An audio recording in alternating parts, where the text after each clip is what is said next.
All right, we are live. Welcome to the broadcast, ladies and gentlemen. We're here in downtown Vancouver for another mega freedom rally. It's been going all weekend, and there's another huge turnout today. And I believe there's going to be a series of speeches, which I'll be streaming the entire time. I speak right after the lady who's about to speak now. So stick around for that. And then I believe after a couple of speeches, we're going to start marching. Guys, please share this stream. Let people know that we are indeed live here today. Going to be live all day covering this rally once again. And please also check the links in the description to where you can find me on all the alternative channels, BitChute and Minds and Float and Library and all those ones. All right, we got a few people watching now. We got 15 people tuned in with only 5 thumbs up. Come on now, guys, that doesn't add up. Click that thumbs up button, share the video. We love you, Dan, says Tamara. Thank you so much. Appreciate the love and support. Let me show you what's going on here today. Good crowd.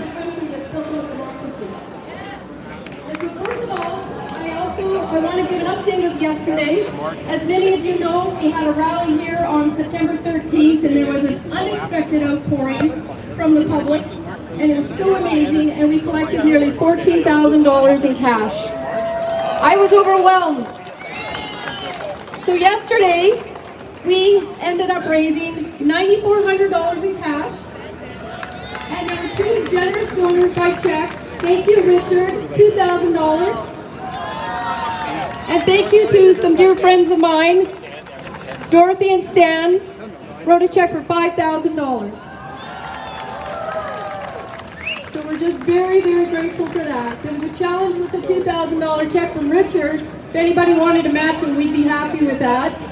So we just thank everybody. And I want to give a shout out to everybody across the country because we're receiving money from Ontario, Quebec, New Brunswick, every single province. We're so excited. We have generous donors here in BC, and people are giving. Whether it's $10 and that's within your means, or whether it's $1,000 and that's within your means, or it goes beyond. We are extremely grateful. Can you do your thing in 10 minutes? Yeah, we're raising money for Can You Go and Action for Canada, but the truth is, we're raising money for each one of you. Because this legal action is a must. It's necessary. We've done the letter writing campaigns, we've done the petitions, we've done the rallies, but the government doesn't want to listen. So we need to take more I got it for now. The BC government, back in July, never mind their COVID-19 measures that they enacted back in March, and we got to remember, in March when this was enacted, there were 2 deaths in all of Canada. 2 deaths. Any death is unfortunate, but 2 deaths is not a pandemic. I drove to 3 hospitals in April in my area, April 23rd, and I walked right into every single emergency at Surrey Memorial Hospital, Langley Hospital, and Peace Arch, and they were empty.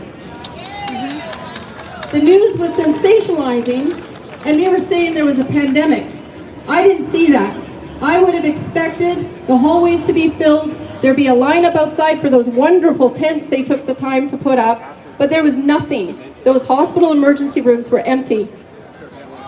In BC, we have 5.1 million people. As of October 9th, there have been 245 deaths. As I said, every death is a tragedy for the family and friends of that individual, but it is not a pandemic. We are being deceived. We are taking legal action, not only against those measures, but against Bill 19, which was passed in July. It was passed unlawfully and in violation of our Constitution, Charter Rights and Freedoms. It's unlawful because the government of BC, I believe that they know the people are waking up. So they decided that they wanted to pass a bill that exonerated them from any and all responsibility of the harms that COVID-19 measures were causing individuals in BC. That's how they operate. The businesses. Can we talk about the businesses? they're hurting. But the large corporations like Costco, I think so. Superstore, and the rest Unless you wanted to stay remained over up there. and running. I mean, this Did is any of them have to close down because a pandemic swarmed through their staff and shut down their business? Nope, I'm just going to set it up. Right? I want What you. was made That's all right. essential was the alcohol and the drugs. Let's dumb down our society. We got people that are depressed. Let's get them hooked a little more. So even though there's 245 deaths apparently by COVID, but we know that some of those were marked as COVID and had nothing to do with them. I know people that have written to me.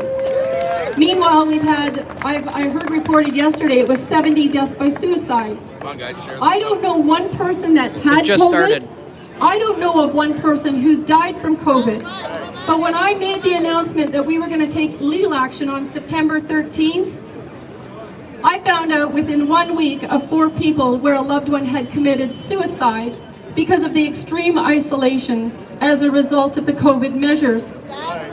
There are crimes against humanity that are being committed against our elderly who are being cruelly isolated in their homes. But this is for their own good, right?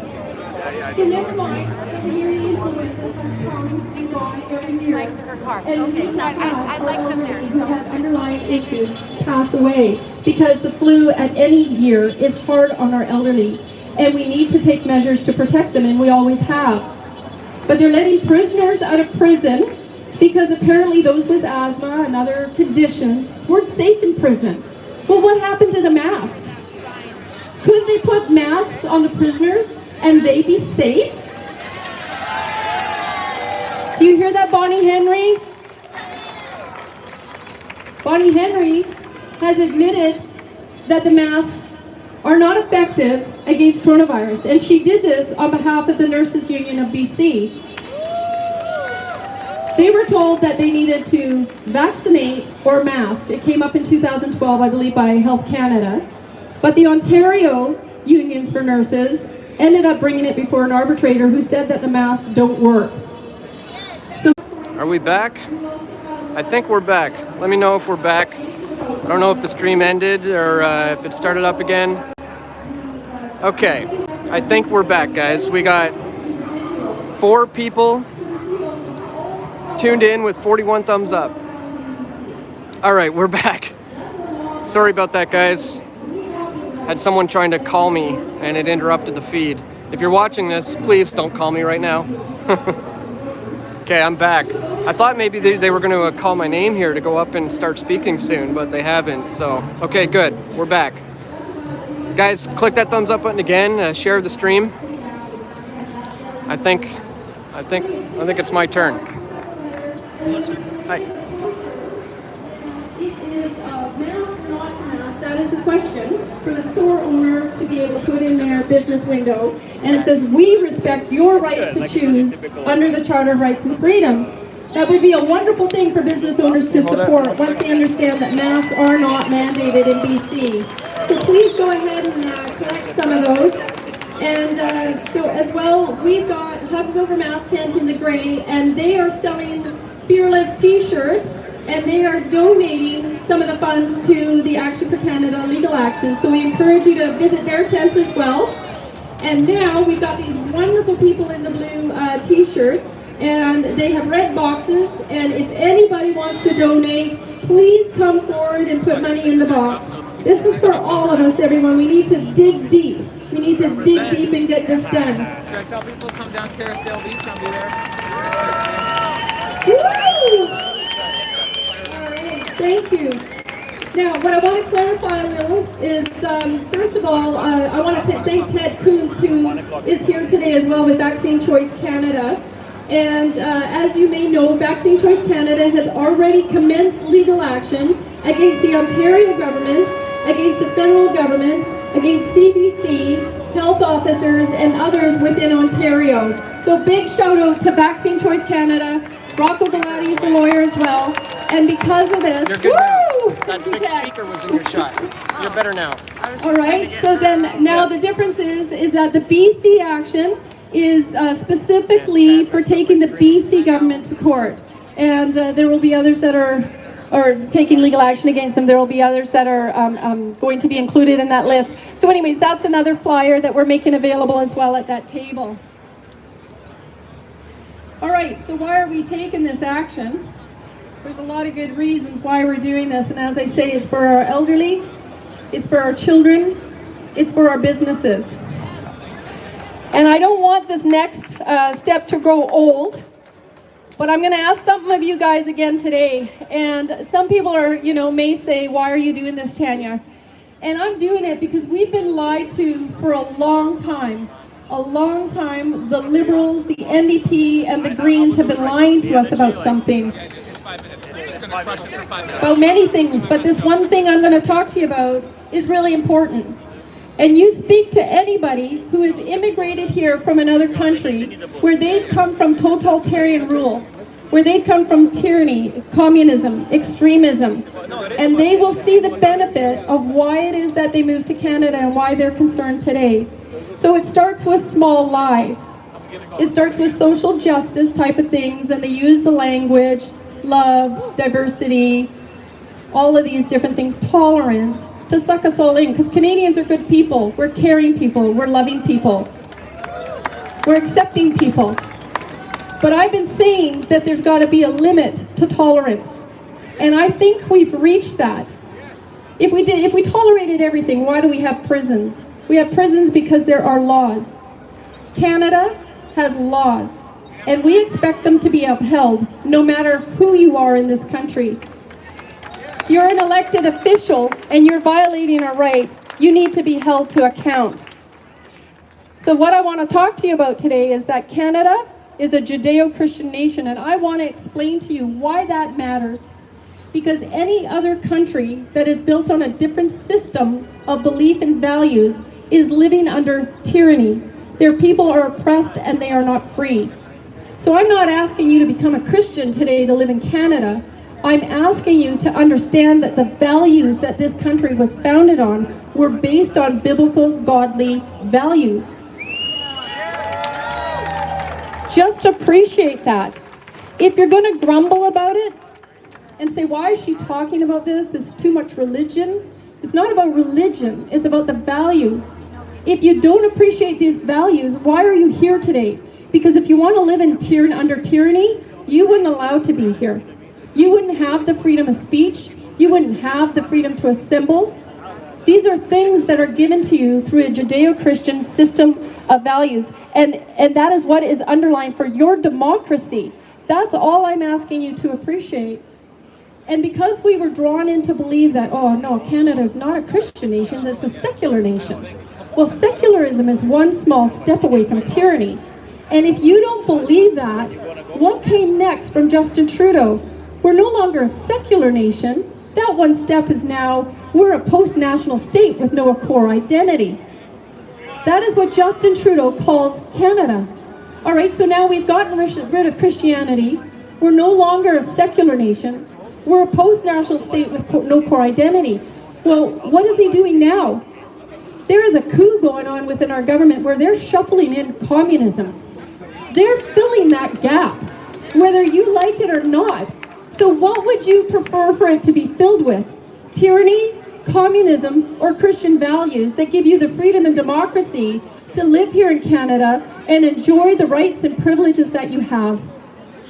So when I've been calling on people, and I've been reading the verse, because you know what? I think some things are pretty significant. And so there's a verse in the Bible that goes, where God says, if my people who are called by my name will humble themselves and pray and seek my face and turn from their wicked ways, then I will hear from heaven, I will forgive their sin, get this, and I will heal their land. That's what I'm asking people to do today.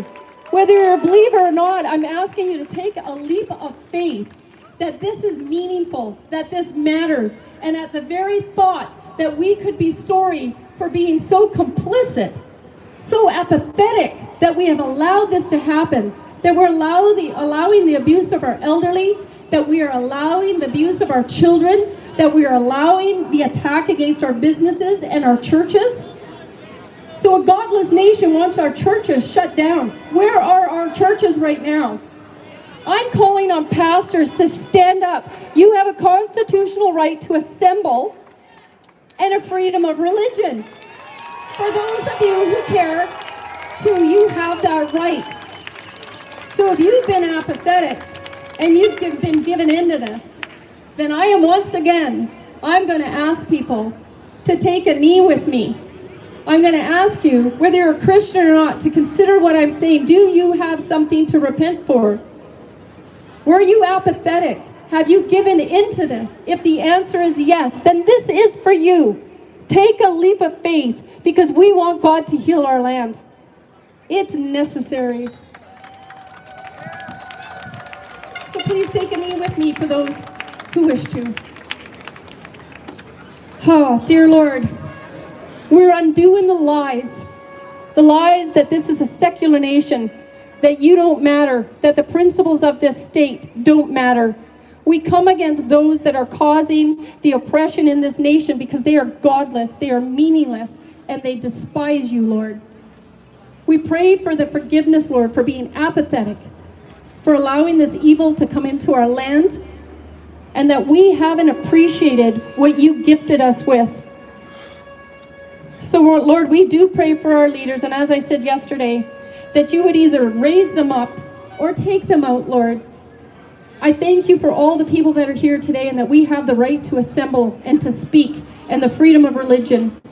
And Lord Jesus, we pray that you forgive us again for our apathy and indifference. We pray for your mercy, and we ask you, Lord, to rescue us from our oppressors, to bring justice, and in the name of Jesus, to heal our land. Thank you. Amen.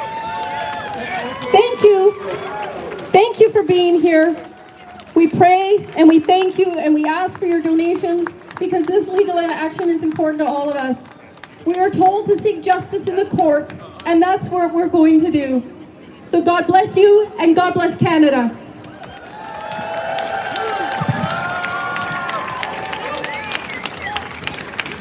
Take it. Thank you so much, Tanya. Thanks for all your great work at Action for Canada. And do get on their email list.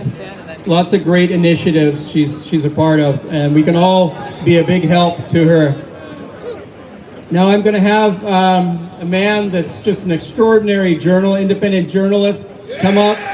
Everyone, I'm sure you all know him, and he's going to give us a great speech. Here's Dan Dicks from Press for Truth.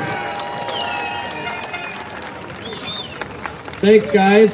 Give it up to Tanya. What a great speech that was, everybody. I got to say, the only time I'm ever willing to take a knee is to my king, Jesus. So I'm glad to see her encourage people to do that. And I love being around so many like-minded people here.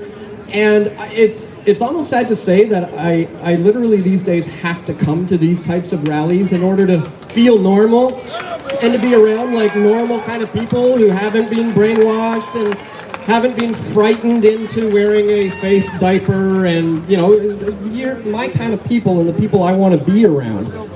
You haven't been terrified into wearing a mask for something that is really quite comparable to the common flu. But there's a lot of people who are very afraid out there right now, and that's what I want to talk a little bit about, the fear being the virus. For example, have you guys noticed that lately there is a lot more people wearing masks in the grocery stores? I mean, it's really increasing. It used to be closer to 50-50, but now I'm noticing it's more like 90 to 95% of the people in there are wearing masks these days. Case numbers are going up, but that's because the testing is going up. The death rate isn't spiking, but the fear is spiking. So we need to talk about that. And I honestly feel bad for these people because they're scared. They've been watching far too much television, and none of it even makes much sense. So there's a real bizarre cognitive dissonance that is going on in the minds of the masses here. I mean, for example, when you go to the grocery store, you can touch the mushrooms and the strawberries and the tomatoes, but God forbid you put your bag down on the counter. You're not allowed to do that. I know in the one that I shop at, they have these plexiglass things right in front of the cashier, but there's another cashier directly behind me, about 6 inches behind me. It makes absolutely no sense.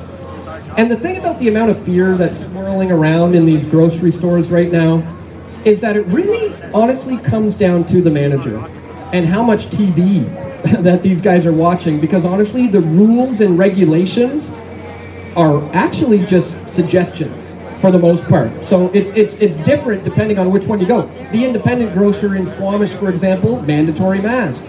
Nestor's and Save On, a few others, doesn't currently have mandatory masks. Because some of those people have managers who aren't watching too much TV. They're looking at the numbers, they're comparing the case numbers and the death rates, and they're comparing it with other diseases and other years, and they're realizing there's no need to force masks on their customers. They realize it doesn't make sense that COVID somehow seems to be magically like a smart disease or something. It knows that it needs to go to parks and restaurants and gyms and schools and churches, yet it's not going to affect anyone in liquor stores or grocery stores or the Walmart. But funny enough, we can actually give credit to COVID for one interesting thing. It seems to have essentially eradicated the influenza flu. The normal common cold is now gone. Have you noticed that? We don't have that anymore. And even ISIS. Remember state-sponsored terrorism? I mean, that's COVID. So people are afraid because they've been tricked into being afraid. But that's okay. It's important that we move on for our children's sake, really. The Bible says that if you're going to judge someone, you judge them by their fruits. A good tree is not going to produce bad fruit, and a bad tree is not going to produce good fruits. So when we look at the government here and we want to judge how are they doing with their COVID-19 response measures, how do we do that? We judge them by their fruits, right? And what we are seeing today, guys, the economy is being destroyed. Mom and pops are being wiped out. Depression is on the rise. Suicide is up. Alcoholism is up. These are the fruits of their labor, and we have to recognize it for what it is and say no more. Now, those of you who know me know that politically and morally speaking, I'm a voluntarist, meaning that I believe in voluntary interactions, and I'm also an advocate for free markets. So I really don't believe that we need to be looking to the government to solve any of the problems that have been created by the government. I think it's going to be increasingly important to take the responsibility upon ourselves to make sure that we are free moving forward. In order to maintain our freedoms, I think one of the key areas that we're going to have to focus on moving forward, guys, is food freedom. How many people today are currently growing their own food or have ever attempted to grow their own food at some point in their lives? Good. That's a good number. That's great. I want to encourage people who haven't to dive in, start learning to grow your own food. It's absolutely crucial. You can start small. You can have a tiny indoor garden. You can have an outdoor garden. But you just need to start making the necessary steps to be able to make yourself completely self-sustainable and non-reliant on this government that is oppressing us here. Because the only thing that government really fears the most right now is an independent, well-educated population who's based in faith and community and who doesn't need to rely on the government for anything. That's the biggest thing that they fear, guys. And those are the kind of people that I want to be. Those are the kind of people that I want to surround myself with, which hence again is why I come to be with you fine folks. So food freedom is essential. Networking with like-minded individuals is going to be crucial moving forward. So if you're not a farmer yourself, and maybe if you don't know any, try to meet some. Make some friends with some farmers, guys. They're going to be lifesavers moving forward, which again is why companies like Monsanto, for example, are working in tandem with the governments to destroy the lives of farmers over the past decade, because they know where this is going as well. So yes, we have to focus on the food, but it's really important moving forward that we also have access to good information. There is a serious information war going on right now. The powers that ought not to be are currently censoring me very heavily. They do not want this information coming to the masses. I don't know if you're aware, I've been banned on YouTube. I didn't get a copyright strike. I had no community guideline strikes. 272,000 subscribers. It's all original content, over 1,600 videos of interviews and rallies like this, all original, gone in the blink of an eye. They just disappeared that. My Facebook was also terminated. I had a fan page with 350,000 followers. They just deleted that with no explanation, again, because they want to silence this type of info from getting out. I've been suspended on Twitter multiple times when I talk out about these types of things. And believe it or not, I've been banned at Tim Hortons, Canada's own Tim Hortons. If you try to go on pressfortruth.ca on a Tim Hortons Wi-Fi, they won't let you. They don't want you reading my information. So again, there's a major information war going on, and the attack is heavy right now. But I have my weapons as well, and I'm going to need you guys to help me with the ammo. And you can do that by joining these other decentralized sites like BitChute and Minds and Library and Float. If you go to pressfortruth.ca, you can find where I am on all these sites. But moving forward, these are the sites that don't censor this type of information. And in a free market, these are the types of businesses that we need to promote moving forward. So that's what I'm going to be focusing on doing. So just to wrap it up, guys, I know we're short on time today. I would say learn to grow your own food is absolutely key. Become self-sustainable, completely non-reliant on the government whatsoever. Network with like-minded individuals. And make sure you have access to good information. The controlled networks, Alphabet Inc., Google, YouTube, are not, it's changing, let's face it. They're turning it into the TV of yesterday, is what they want it to be today. So we need to, in the spirit of a true open free market, migrate away from these places. Get off Facebook, get off YouTube, and start joining these other decentralized platforms who do truly believe in free speech. So that's the message I wanted to bring here today, guys. I don't want to take up too much time. I know we started a little bit late, so thank you so much for being here. And if you want to come chat with me, I'll be here all day. Just come find me. Thanks so much.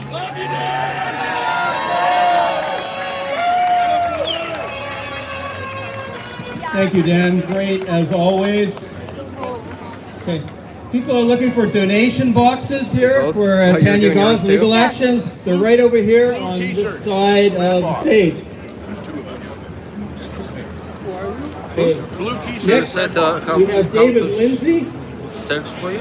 Press for Truth. David. Dan Dicks, Press for Truth. David's Press for awesome. Truth. I'm not going to do too much of an introduction here because we're running late. Yes. You just take it away, yeah. David. Thank you. Yeah. Okay. Awesome. Great to see you out. Be back in 1 second.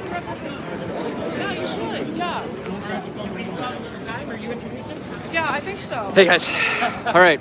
117 people tuned in with only 73 thumbs up right now. Click that thumbs up button, guys.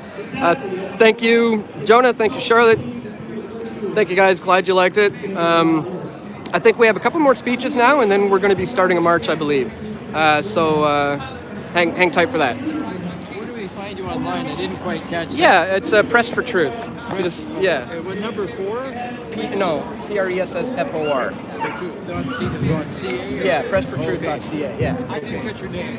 Dan Dicks. Dan Dicks. Yeah. What's your bear name? You have a bear name? No. You'll have to look at that. Okay, Dan Dicks. You're I love what you had to Owen say.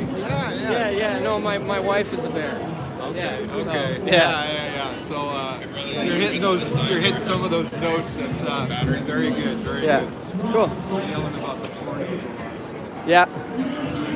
Manufacturing consent. That's what they do. Yeah. No? Why? What's up? That's pretty good, buddy. Oh, cool. Oh, Thanks. Where do you go to get the information on these seeds? You do a lot of the Monsanto seedless crops, right? Yeah. I've been covering Monsanto for a long time. Yeah. All the. Wondering if you know where to get the seeds. The heirloom seeds. Yeah. Yeah, I don't know. I mean, it depends on what you want, but I know Norway, I believe, has the vault for all the world's heirloom seeds. There's some sort of vault in Norway, I believe. And that's where they're storing them, right? Where do you purchase them? That's Yeah. what people are asking. I'm not You do exactly. your work on the Monsanto stuff. Yeah. So where do we? I don't know. Yeah, not sure yet. What do we do there? Thank you. What do we do? Oh, I'm sure we could figure out where to get that. I've got a place for good seeds, but yeah. We're just wondering, because I know there's not even seeding potatoes are hard to find. Right. And there's only a couple places in Alberta to even find that kind of stuff. Hey, in case people are wondering on the live chat, this is Pat King. I don't know if you noticed the other day we did a video with him. He was in Alberta, essentially dealing with the Antifa crowd there, who were giving a press conference. And you broke it down. You broke down the whole story for us. Absolutely. And that stuff is still going on, isn't it? Yeah. So today the NDP government has been found in funding Antifa and Black Lives Matter through a program out of the sanctuary city in Edmonton. Yeah. They were funding the RAR, or Rural Alberta Against Racism group. While we were investigating it, it turns out that it goes a little deeper than what we thought it was, and we've actually got it to Open Societies and Tides Foundation again. So an influential political agenda being pushed on the minority organizations, minority groups to play a race-bait political agenda. Yeah. And it's sick. And then they run a smear campaign on you, essentially, saying that you guys are white supremacists who are there just to cause trouble against these poor little anti-racist people. Absolutely. So the community decided to stand up, and we said enough is enough.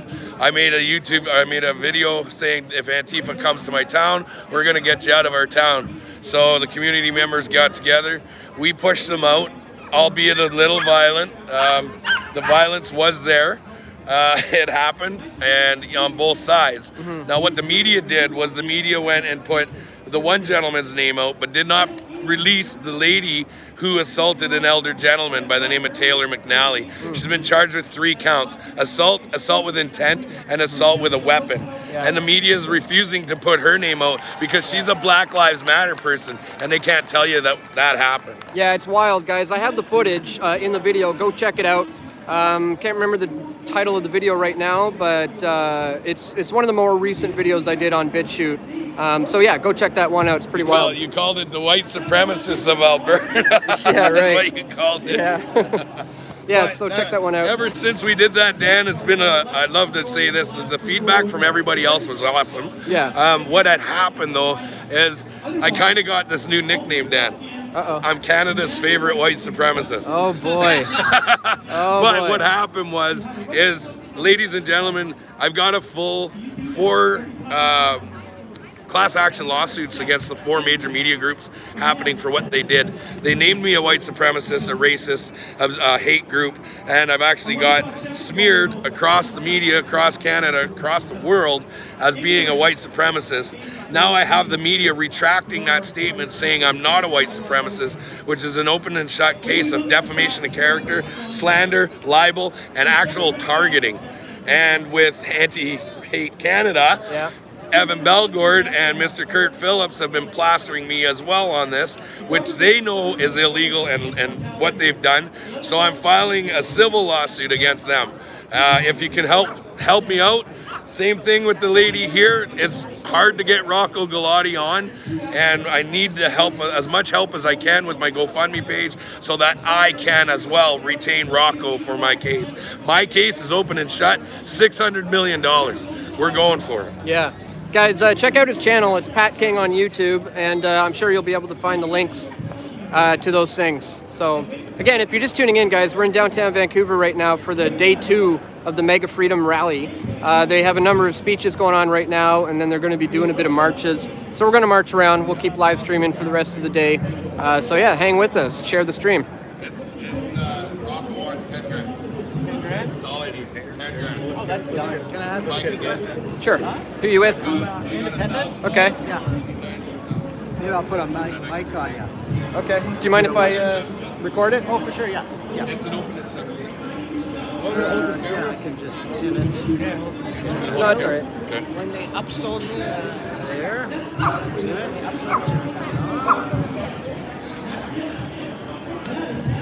go and you have an inside pocket. Yeah. And I often forget to get it back from the person, and they walk off and I gotta run around looking for it. Yeah. Take a fucking chance. Take a chance on Yeah, it'd be cool to get your Stream in the shot? yeah. really think that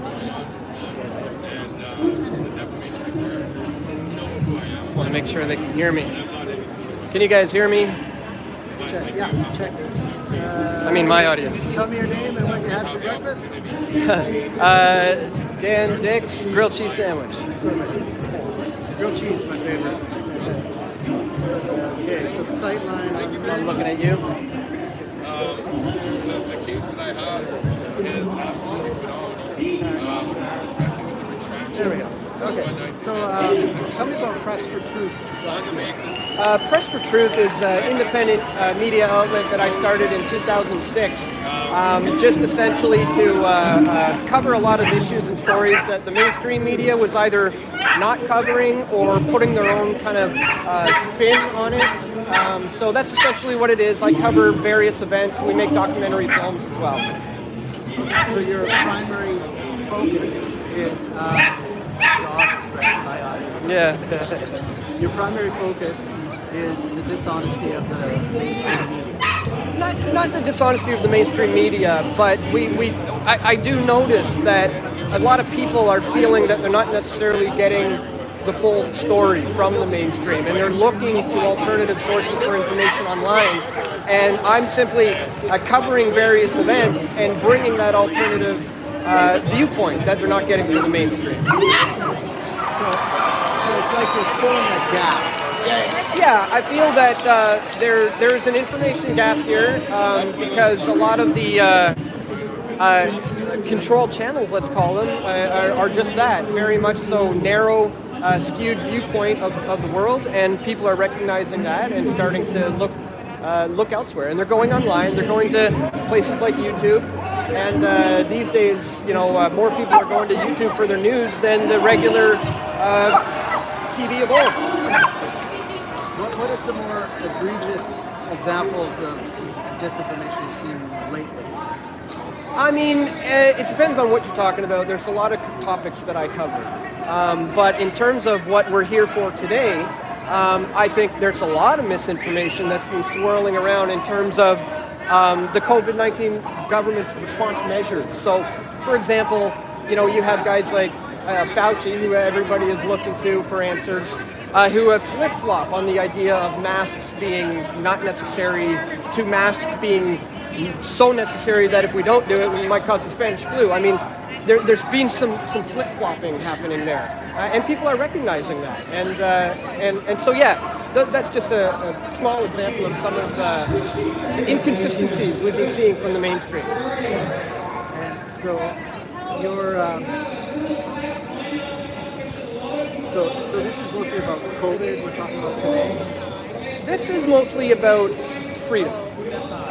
Today it's all about not being oppressed by a government who doesn't have a good reason to do so. I mean, if the numbers were there, things would be different. These people wouldn't be out here. I'm sure a lot of people would be willing to wear a mask. If I saw people dying in the streets and I knew a mask would help, of course I would don one as well.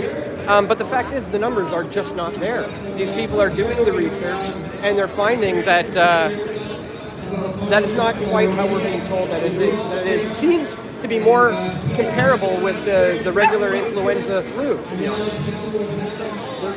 People tell us, the mainstream media, it's big, it's established, so they can't get away with telling things that are not true. How do you respond? Well, they can. They do get away with saying things that are not true all the time. And sometimes they get called out for it, like in the case of the CDC and the World Health Organization sometimes. And sometimes they don't. I mean, sometimes it goes under the radar. But, I mean, I think every news agency essentially is biased to some degree. You have a particular agenda that you're trying to portray here today. And I think it's important for news outlets to be able to recognize that. I'm not so sure the mainstreams do, but they certainly are biased. Very cool. Cool. Thanks, Dan. Yeah, the mic. Yeah. I always forget. People I gotta run everywhere. I've done that before too. Cool. Cool. Thank you very much. Yeah. Thanks. Who are you with? Hey. following you since like Hey, buddy. G12 Summit in Toronto. And Oh, I that's just a long wanted- time. I always wanted to Right shake on, your man. hand and introduce myself. My name's Christian. Cool, nice to meet you, man. Yeah, I've been following you for years and Awesome. contribute whenever I can. Awesome. Yeah, appreciate it, I man. hope you get back on YouTube again. Yeah, I'm streaming on YouTube right now. I had a backup channel that I created in 2013 that I've never ever used.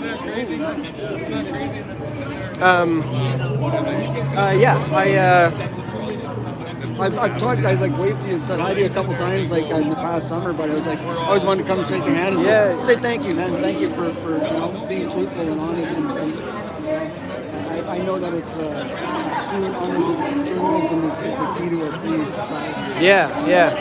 We're using it so bad right now. Yeah. I think it's more like a stepping stone to politics nowadays. Yeah.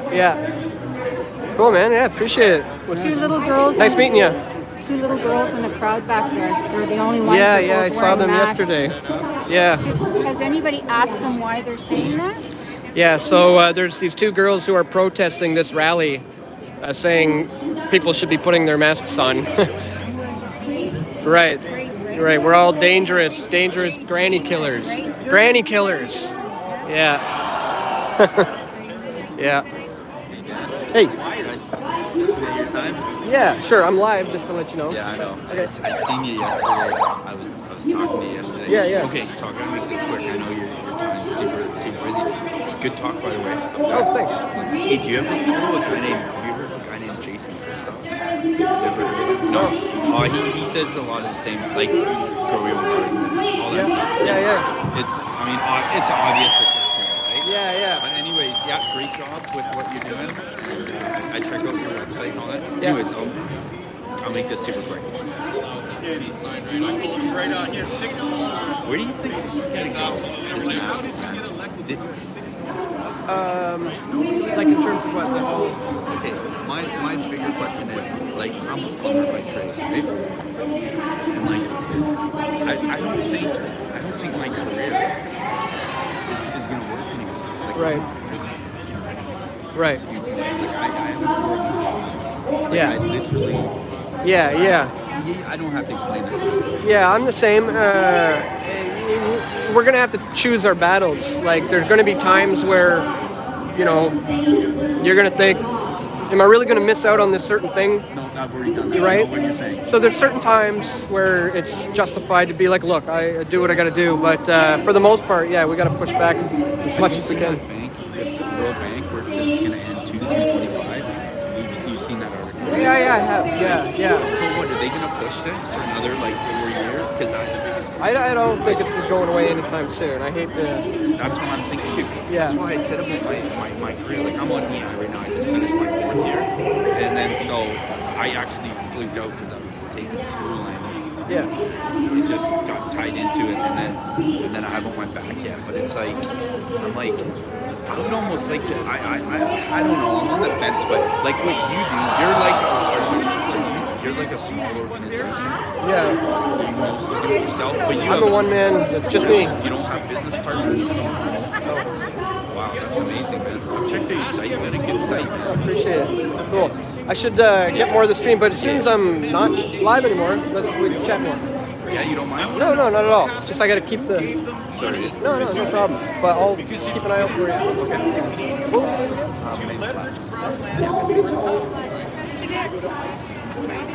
A little bit. I'm streaming, but that's okay. What's up? I can make a donation, but I don't want to go through Facebook and I don't know how to use a computer. Can I give you a cash donation for your Yeah, for cause? sure. Yeah, I really appreciate that.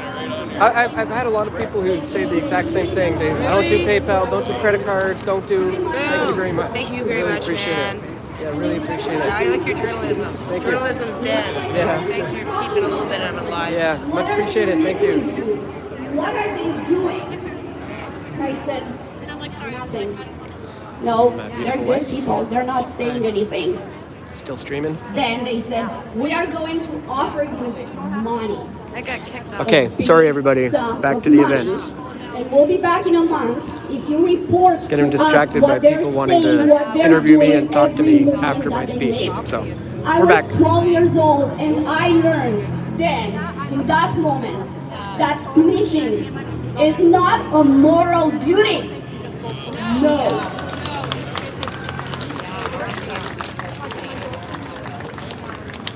Yes, it is. The survival of the communist regime was based on people's inertia, complacency, and frankly, cowardliness, more than on the efficiency and brutality of the secret police. Keep that in mind. Inertia, complacency, and cowardliness. People got used to living without freedoms, without the freedom of assembly, without the freedom of speech, without the freedom of religion, without the freedom of travel. The way some people are getting used now to wear a mask, to social distance, to lockdowns, to isolation from family and friends. This is not the time to be compliant. This is what we're doing, man. When you get the time, Do you want to live in a martial law? Like Australia, New Zealand, right now, and now Ontario and Quebec? No! and we're in the incubation stage right now. What will it take to say I just want to say thank you. enough? Appreciate it, man. Yeah, and I hope we can all work together. For sure. Can we put ourselves in the Exactly. Yeah. They want the opposite. They want What division, so we're what going to do is whatever they happening want right now? Yeah. push upon us. Yeah, totally, man. We are a collective, and this is What will God's we army. tell our children when they are Whatever old God enough is, to I don't know. I'm realize working for what's righteousness. I have no happening? boss. My What boss did I is morality. Yeah. You know What Good. are how yeah, are we going again, to Awesome, tell man. them? Yeah, man. Thanks. Looking them in the eyes I'm sure we'll and meet saying again. we Yeah, did cool. I'll check out everything the do it, site. man. Yeah. Yeah. to save Cool. them from a life of tyranny, oppression, and slavery. It's time to take a stand and not rest until we regain our freedoms. Hey, man. Rise up! Rise up! Rise up! Hey, dude. Hey. I don't know if you remember me. We talked in Gatineau. Yeah. Yeah. What did I learn So from watch the your stuff. Love your and stuff. going through a You posted some revolution? stuff Yes, about I the did military go through a recently. revolution. I was Do 22 you want to years talk old. about that? And Because I think it's was teaching hurt. I think bullets. you've lost And my father something. It's was asked probably a little out of your to be lane. armed But if and you go want in some another insight city into and what's going kill on, his give me a shout. family. It's Sean Taylor. You Okay. can find me. For I'm still with the the party. Yeah, yeah. Okay. What did I Sure, learn for from sure. the Cool. communists? Yeah, yeah. All right, man. Good I seeing you. learned that I have an undying love for freedom.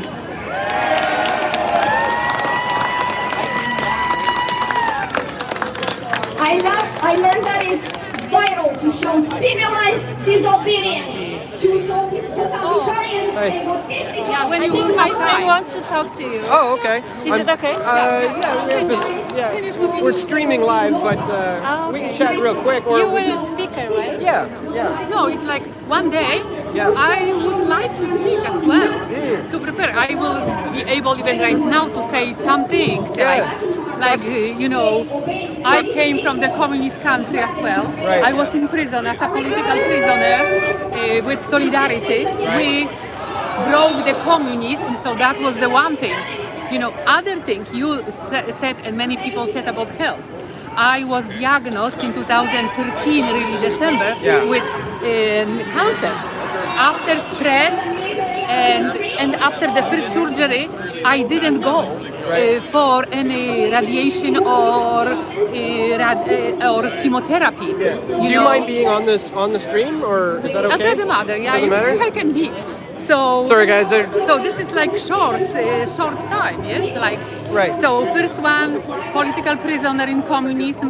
6 years after the Solidarity strikes, working at the ground, now sending the bulletins all over. Right. I waited with my husband to get married. After we waited to have the first child, I was in the prison. So you've lived through it in Poland you've through our experienced Solidarity movement. 6 years in Poland. We immigrated because we wanted to have family.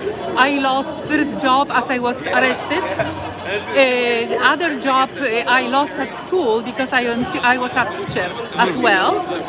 So I find in the other province, and I fight for 3 years. And after 3 years, I was not able, and we decided to move to Canada. Canada accepted us after the second day. And are you feeling any similar communism coming to Canada? Yes, we came here. We feel a little bit more free, but years after that, it started to be like it is in communism. In some ways, even worse. Right. Because I finished university and I paid only for my living. Everything was free, really, even was communism. And here, how it's different from the beginning, but it's much worse and worse and worse. We don't feel freedom. So, and other aspects I would stand and talk about, it's health here, yes? So I really don't believe in anything like for the cancer, because that's mostly I experience, that we're going to find some medication. There is no medication. It's only your own body can cure the cancer. Only your own body. And that's what I did. Really, after it spread to my other part of the body, and I was stage 4, after many research, I was even in Houston. Sorry, I've got to finish the rest of the speeches, but I'll be here all day. 5 minutes. Thanks for letting me know that and talking to us. Okay, we're gonna get some more of these speeches, guys. I apologize. I got a lot of people want to talk to me. We are moving. Feel the energy and the momentum shifting in our favor. The frequency of love is penetrating the dense frequency of fear right now. We might not be able to see the light yet, but I can assure you it is there. And we might be walking now a dark and long tunnel, but the light is there. And we have a bright future together. It is only going to get better. Why? Because Canada, Europe, all this world is on a chessboard right now, and they're playing. They're trying to play us, but they're playing, and we're playing with them. And when they are going to get desperate and make their last move, and they're going to say to us, check, we are going to say,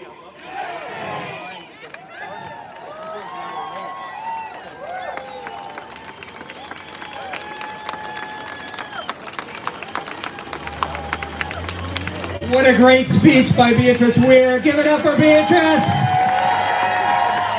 So passionate and so relevant. True. She can see it. Okay, Vlad is going to come up. He's going to introduce us. We're about to go for a march and tell the world what we're thinking. Okay, come on up, Vlad. Before I do, I'm going to bring Laurel in for just 1 minute to say 1 second, and then... Hey, everybody. I don't want you to be mad at the people that are wearing masks. It's only because they're ignorant. You see, what happens is that they don't know that the virus is 1,000th the size of one of the strands of your hair. And that mask is not going to be able to stop a virus, even if it was right in front of their face. It wouldn't stop them because of their masks.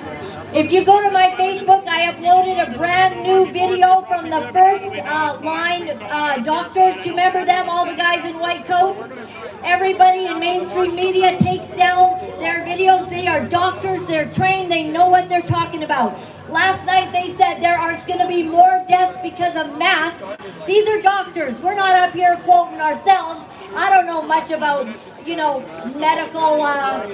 stuff and all of that, but I do know something that I like listening to people who know what they're talking about, and I like listening to doctors, and they say that the masks are going to be harmful. There's a lady here who has all of the stats on how many people have died of overdose because they're terrified of a virus that is 99.76% recovery. And I'll tell you what else I don't like. I don't like global media over here going around talking to everybody. I don't like it at all. They are bought and paid for. $595 million of Trudeau's money pays trusted media. Guess who's not trusted? We're not trusted. And we've got the truth. And so what's happening right now is global media goes around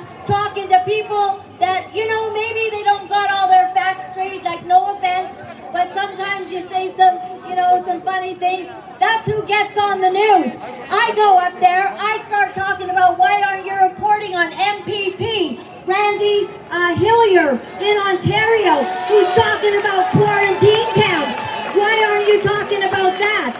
No, they don't want to hear that. Oh, let's move on. Let's go find somebody with a tinfoil hat on. You know what? It's time to stand up for our rights. We've had about enough. I don't think anybody should talk to them, but anyways, it's totally up to you. It's a free country. What I say is we're here for freedom, and we stand for freedom, and we don't care what they say, and we don't care what CTV or Global reports about us.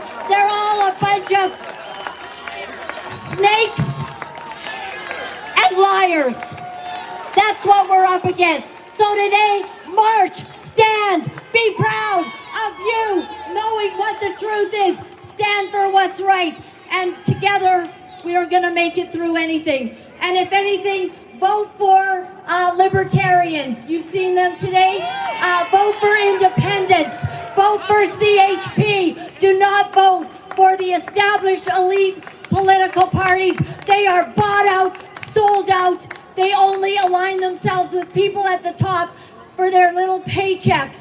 It's time to declare war and turn everything upside down. Give us freedom or give us death. Thank you. Give it up for Laura Lynn, everybody!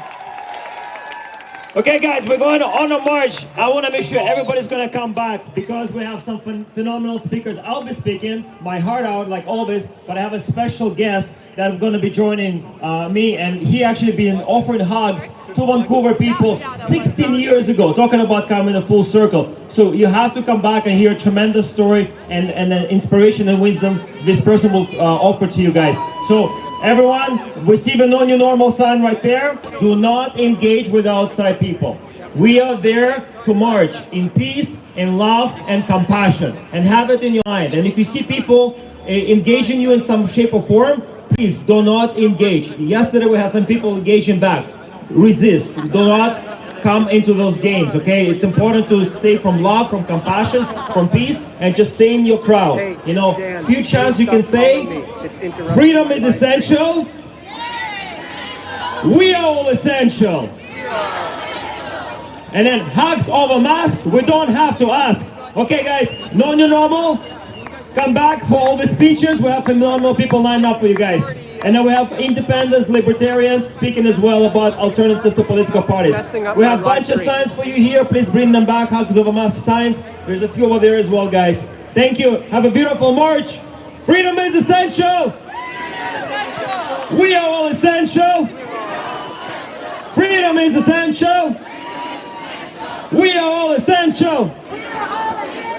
Freedom is essential. We are all essential. I know about Jason.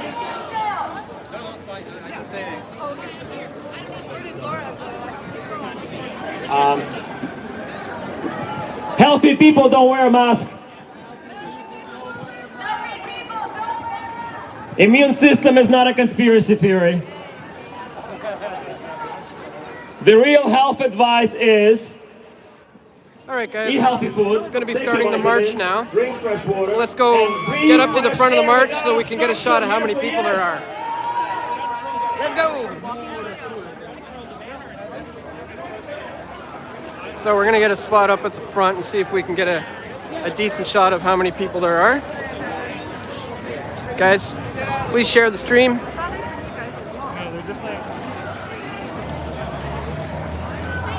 And the front of the march is right up here.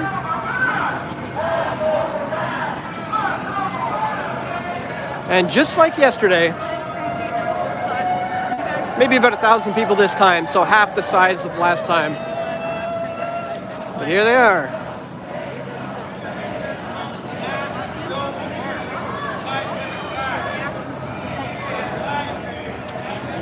Let's get a better shot for you.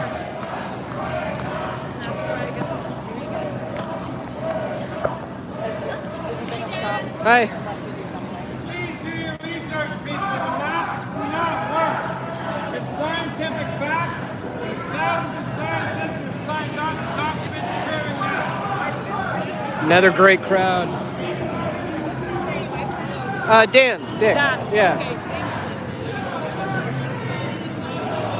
Great crowd. A lot of good signs, a lot of good people. I love hanging out with like-minded people who are not being completely brainwashed.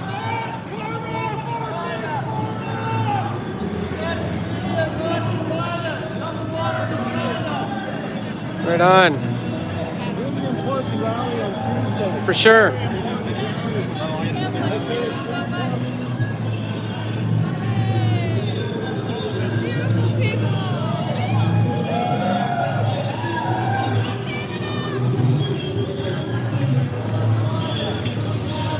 And it just keeps coming and keeps coming. A lot of people here.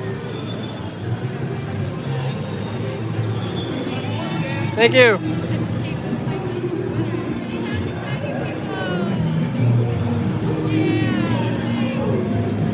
Hi.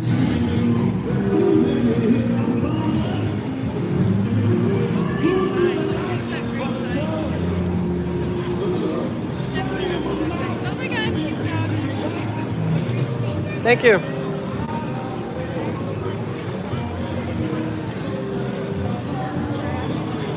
Okay, wow, a lot of people. Keeps coming.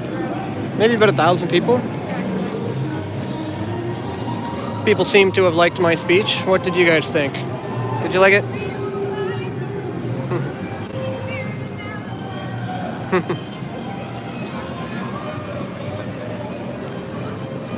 All right, I think we're looking like it's the tail end. Well, no, there's still quite a few people trickling out here. Seth says, great speech. Thank you. Appreciate it.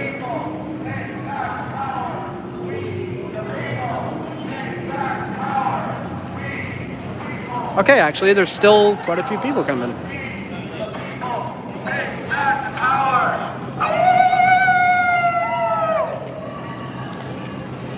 Do not trespass on us! We've pretty much reached the back of the thing, so we're going to try to catch up now. To the front a little bit. What do you think of the turnout? It's good. I knew it would be smaller than yesterday, but I'm still really happy and proud of everybody for showing up. The weather is not nice. It is cold, and people are just that into this that they don't care. Yeah, true. It's cold. It's gray, but we still got about maybe 1,000, maybe 800 to 1,000 people. It's tough to say, but yeah, about 1,000 maybe. Yeah, maybe about 1,000. And now we're gonna sort of try to catch up to the front again. And as you know, we often like to hear what the mask wearers on the side have to say. Sorry. Like this girl. Just can't believe what she's seeing. He just walked right into a garbage can. I wish he would not stand so close to us with his music. But No, whatever. why do they gotta bring the music? No, it's like you're screwing people's streams up, dude. Yeah, the speed up.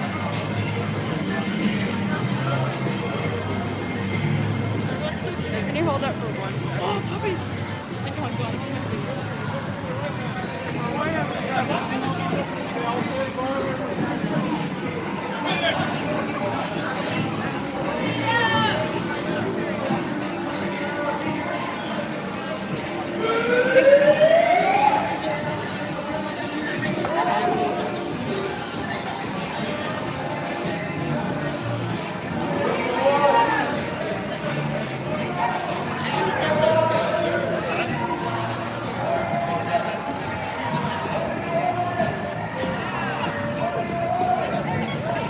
Yeah, Jonah, gotta watch out for the troublemakers for sure. But it's important to not engage negatively with anyone. So there's supporters. That lady was like, woo!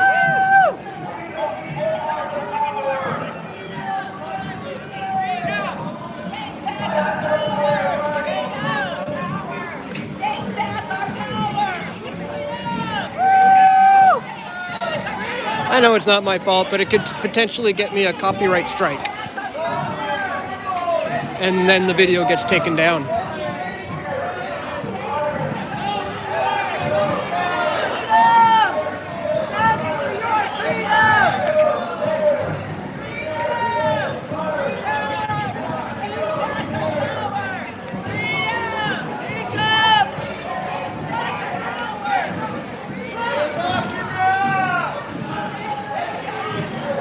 Yeah, I like looking at the faces of the people who are just in disbelief.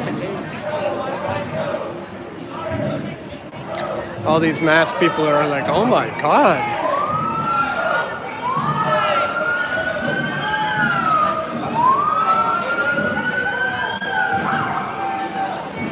Imagine people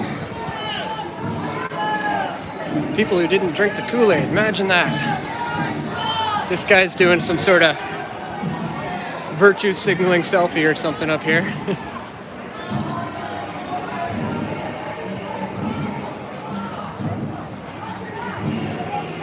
Hey, he doesn't have a mask on. So where's your mask? More dad here. The guy was wearing a camouflage mask and Dan's like, where's your mask? You gotta be a dad to make dad jokes. It is a dad joke.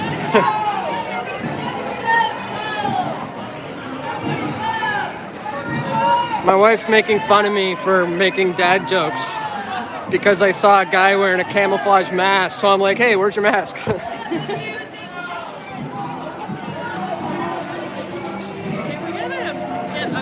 Yeah, I know. I don't like how he's playing that music. It sounds really ominous. It makes our protest.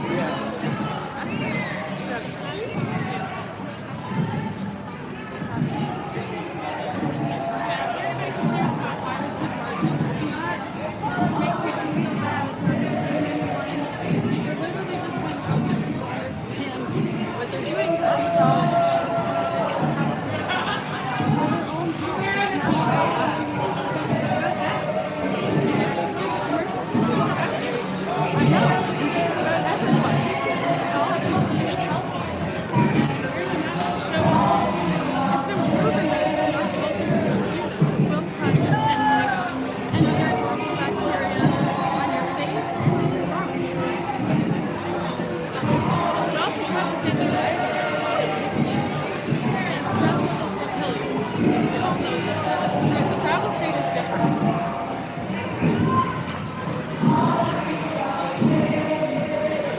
How are things wherever you are, wherever you're watching from? Do they have mandatory masks? And are you wearing the mandatory masks? You know, we've often found that there's a lot of places that have mandatory mask signs on the front, and we just test it. We walk in without one. Sometimes they say, oh, I'm sorry, you can't come in here without a mask, or they say, oh, you need the hand sanitizer thing. And we'll just be like, well, what I often say with the hand thing is because I just don't want to be forced to comply just because. Man, the music. It's like, and they're playing like top 40 pop song stuff that gets you tagged on YouTube. All right, let's move past this guy.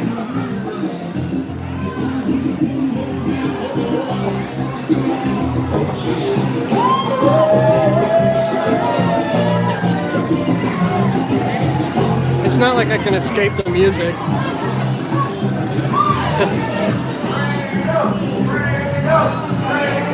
I forget what I was saying. But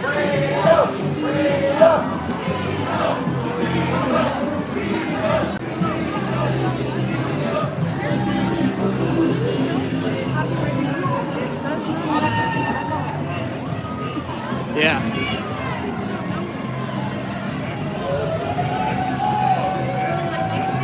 Tactic so that live stream gets shut down is they play that stuff on purpose to mess you up. Like, oh my God, these guys are doing it.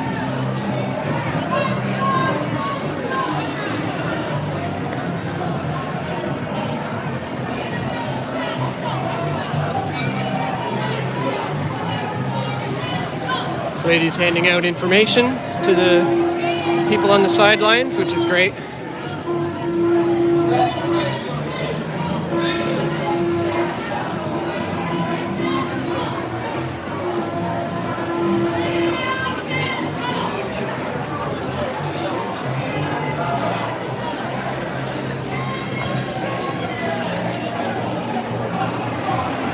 All right, we're making our way to the front.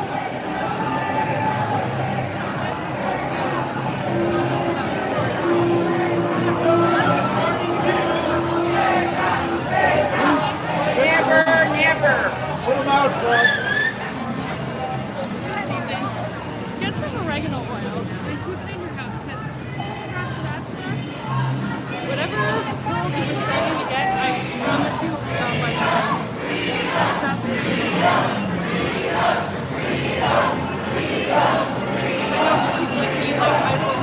I'm refusing to get a taste. They're not going to come back to work unless I get a taste. Do that, so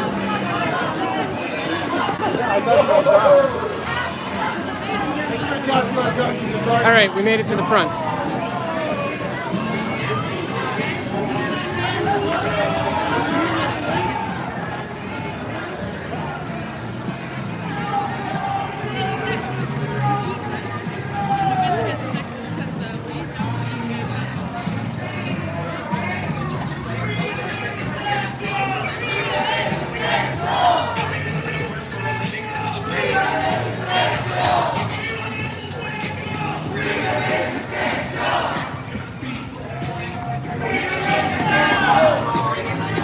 All right, guys, if you're just tuning in, we're here in Vancouver. We got the No New Normal group behind us. We got these girls. This is funny. These girls at the front of the march are against it.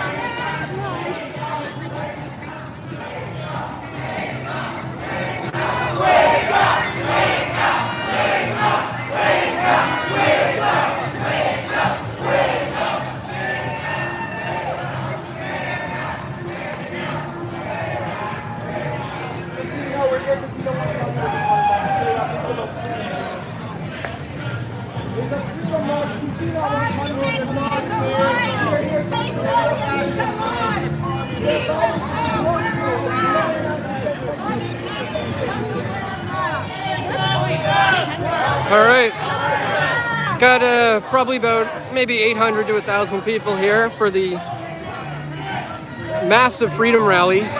No new normal, no lockdowns. Guys, share the stream. Let people know we're live right now. We're going to be here for the marches and some more speeches. And as always, if you appreciate my efforts to bring you this info, check the links in the description to find out how you can support our efforts here.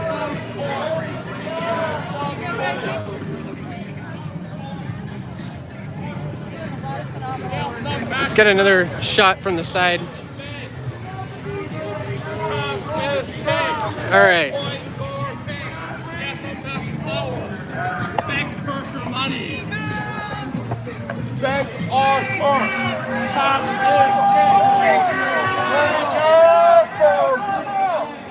Thank you. No, no, no, no, no, no. These are my kind of people.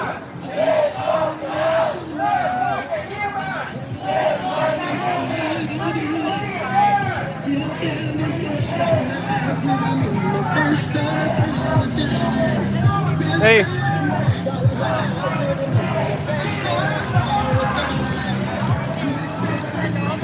So quickly, I didn't hear it, the underground stuff. So, do you have a card or anything? Oh, not on me, no. Okay, so if I Google Press your name, for truth. Facebook. Yeah, Dan Dicks. Dan Dicks, D-I-C-K-S? Yep. And then you'll find it? Yeah, yeah. All right, thanks. Good speech, though.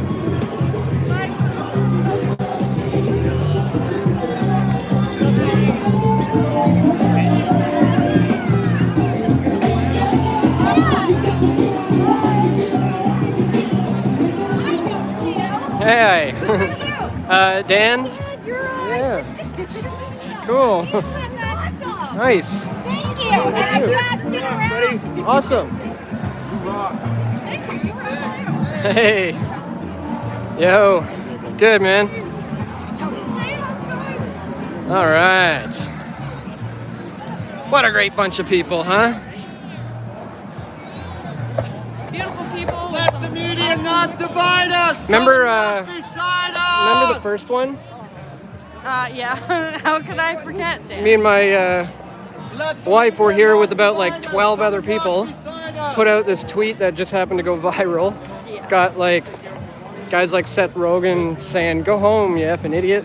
And that was back then. That was in like early March. Well, let's not forget, it wasn't just Seth Rogen. After he tweeted all of his... Hey, thanks, man. Yeah, thanks. But yeah, his minions came out in hordes to, you know... Yeah, essentially shame us. Shame us, publicly about what we did, which was go outside. But... and get some fresh air on a beautiful day with some other people. That was what, 7 months ago? Yeah, at least. Look at it now, right? Yeah, there weren't very many of us. What did you say? 1,012? Yeah, at least. Maybe a dozen, maybe a couple dozen at the most. Yeah, there was... Now there's thousands.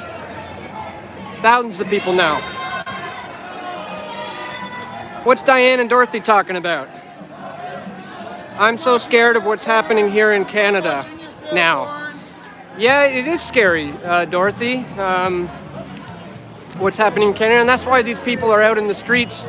That's why this is absolutely essential that everyone do this. I know it gets easy to be like, well, we'll just let people do what they want, and like we'll just try and do what we want over in this little corner, but you don't understand. Like, you're scared because you know what's happening. Yeah. We won't be allowed to do what we want in our little corner. So you have to stand up now against this before it gets worse.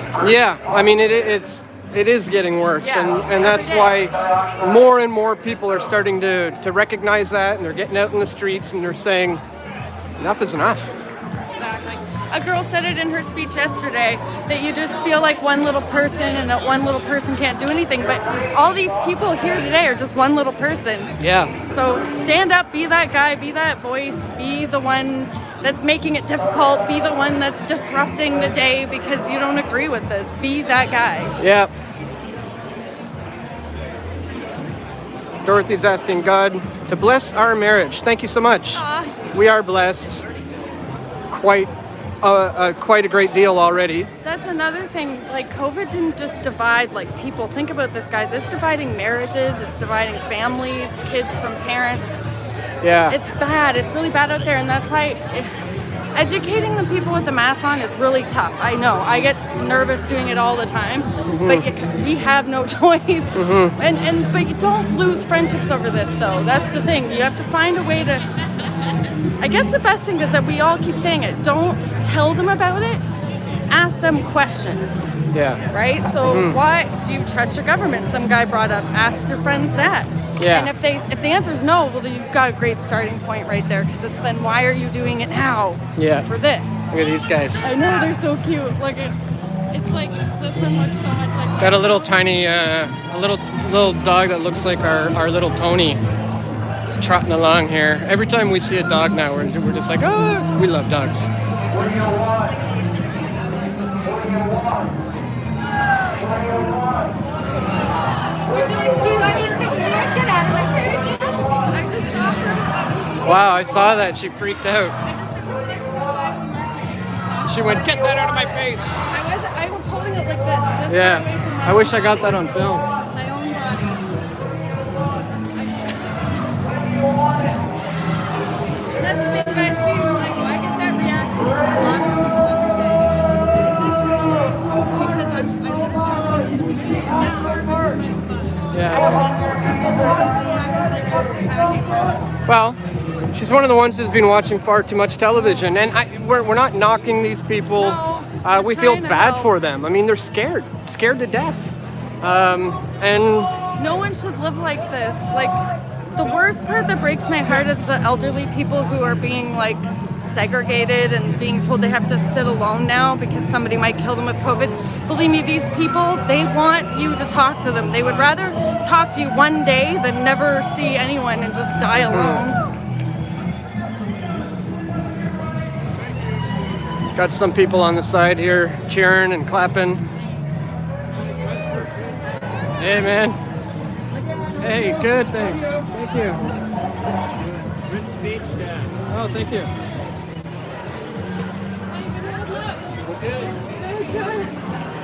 Now I brought it up to you.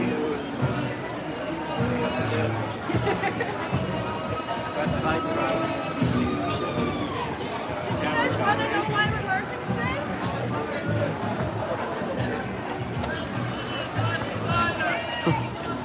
I saw you yesterday She might want one. A chance to say hi, I guess.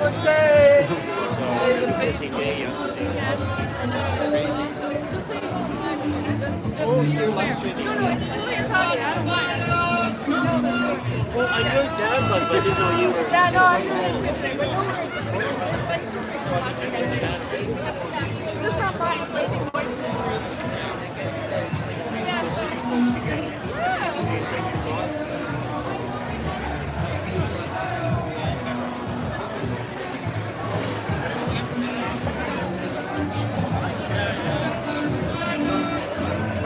Click that thumbs up button, guys. Share this stream. Downtown Vancouver, about 1,000 people marching around in the streets for freedom.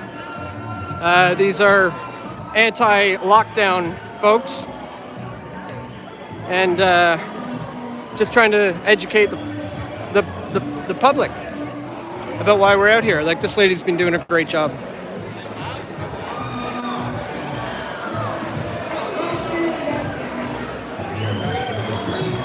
Good job. Yeah. And you as well. What are you handing out today? Okay. Awesome. Thanks. Okay. Good stuff. Handing out info on the masks. And I've lost my wife. Oh, there she is.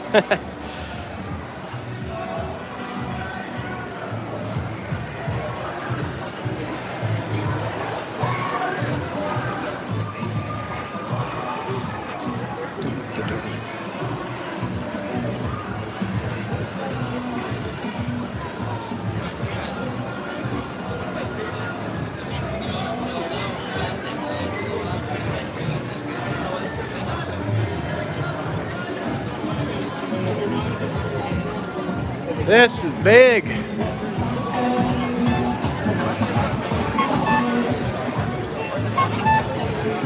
Love it.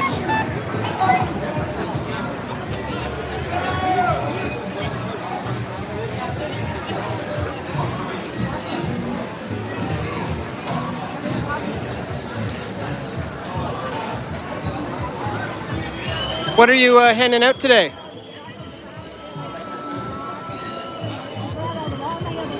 Good. You've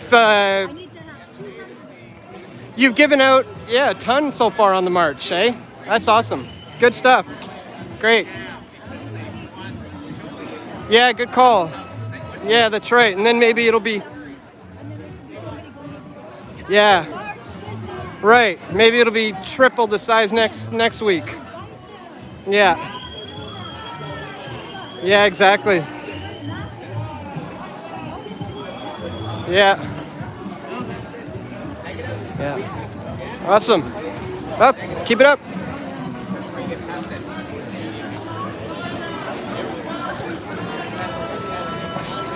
Yeah, we're still at a stage in the game where awareness is key.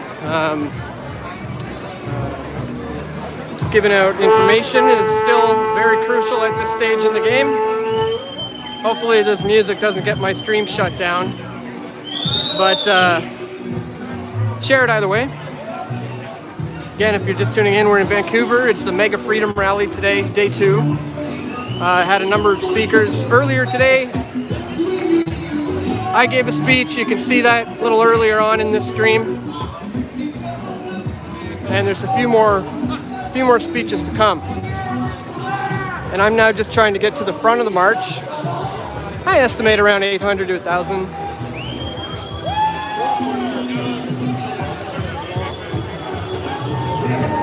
This actually goes on every Sunday, guys, here in Vancouver. It's called No New Normal, and it goes on every Sunday from noon till 4, I believe, at the Art Gallery in Vancouver. Why are Hey, we man. waiting for a magical vaccine?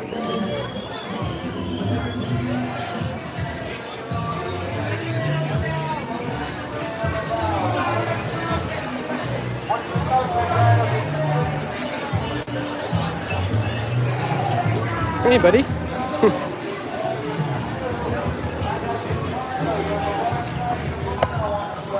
The government's been lying to you for years.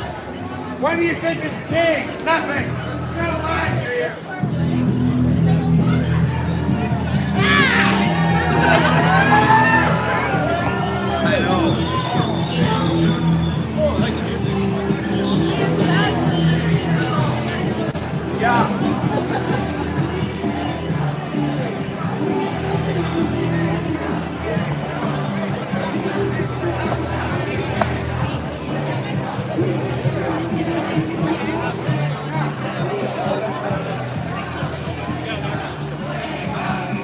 We contemplated bringing our dogs too. Hey.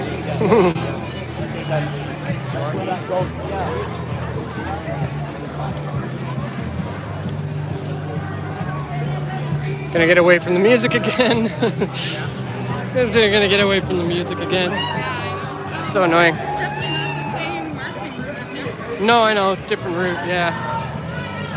You never found out about the meetings again yet? Oh, right. No, that he was stuck.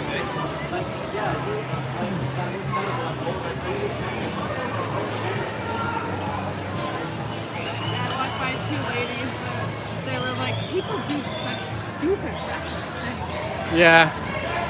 Wake up! Wake up! Wake up! Wake up! Wake up!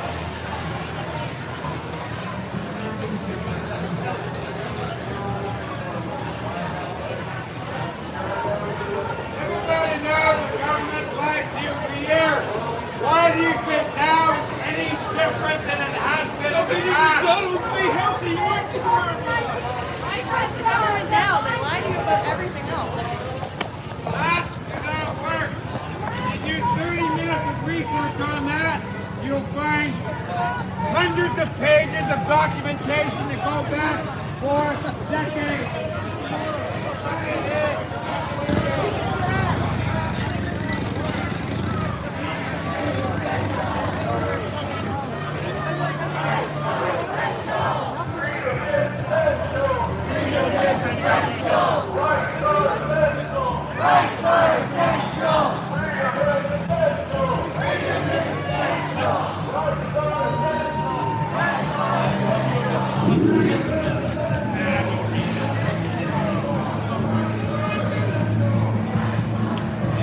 Huge crowd.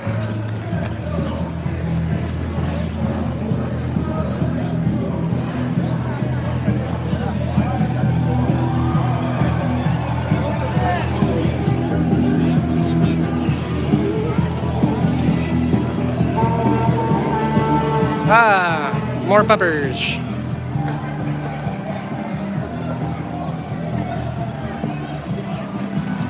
Look at this little guy.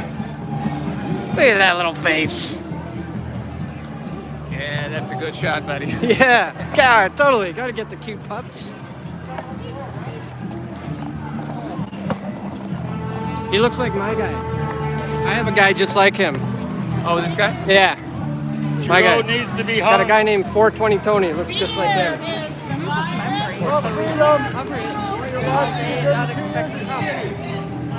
What you talking about? I'm talking about how you can't cover up mucous membranes all day long, every day, and expect there not to be like an issue. Like, that's obviously not a health move. Not a good idea. And yeah, just mentioning like the masks have so many ill effects that I just don't know how any medical professional is actually telling people that they should wear a mask or that they're wearing them all day. They know the risks, they know the dangers. It's just interesting how, you know, the powers that ought not be are controlling everybody so well. And it's just fear of being ostracized. Like, this is totally what they did in every other communist regime. This is the MO. Like, yeah, we're seeing a lot of self-censorship too. There's people who don't believe in wearing a mask, but they're doing it just because they don't want to be frowned upon at the grocery store. I mean, you've heard of that, people that you know. Oh yeah, I even know people who they just recently said, well, like, I didn't really want to wear a mask and I don't really agree with it, but everyone else is wearing one now, so I just don't want to scare the other people. And that is the ultimate, to me, the worst thing possible, to kowtow to this, to not, like, because what you're doing is you're enabling craziness. So to me, it's the equivalent. You wearing a mask so that you make people who are wearing masks feel safer. When you do that, to me, it's the same as pandering to a delusional person by saying you can fly, you just have to jump out a tall enough window. Right? Like, you wouldn't do that to someone who's crazy because that would be horrifying. You're basically telling them to commit suicide.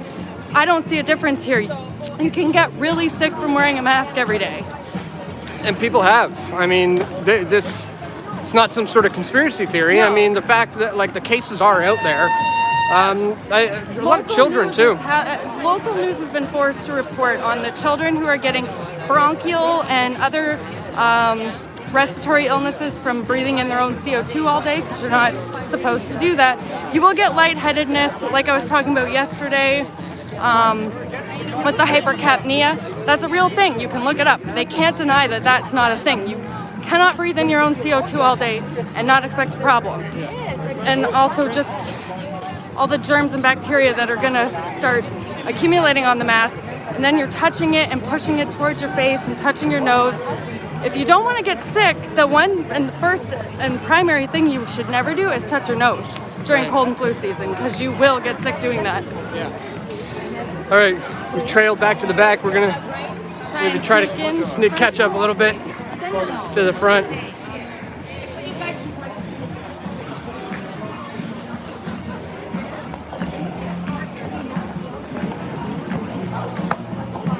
Hey everybody that keeps joining in, thank you for joining us. Join in your own marches in your own cities and towns.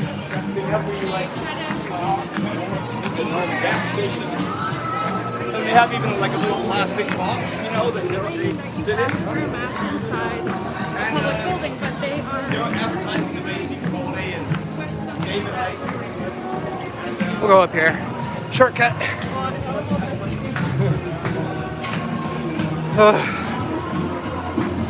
Whew. Oh yeah, right by the speaker again. Gotta be in shape to cover these events.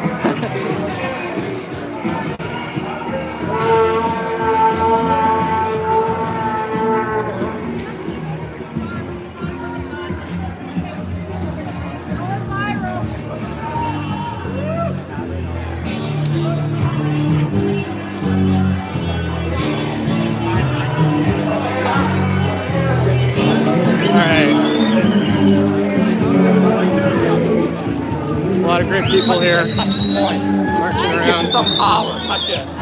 Try to get some shots of some of these signs too.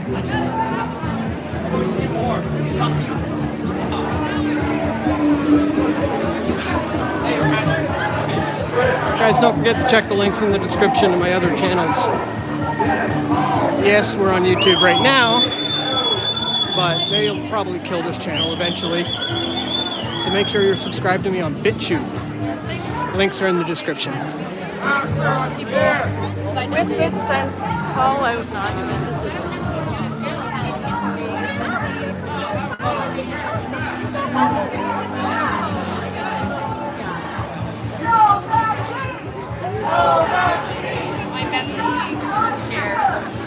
Hey, were you the guy that some people attacked or like last year? Yeah. That was crazy. It was. Is that because they associate us with like what do you call it? White supremacists or something? That's what they were accusing me of being.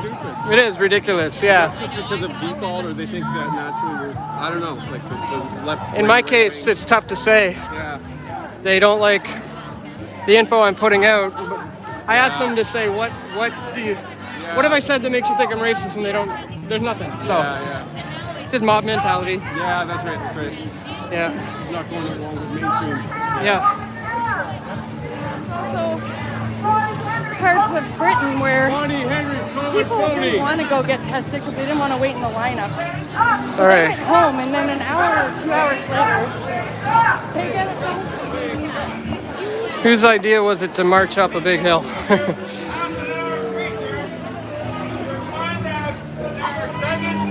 Control studies that go back for decades that prove beyond any shadow of a doubt the masks do not work. Yeah.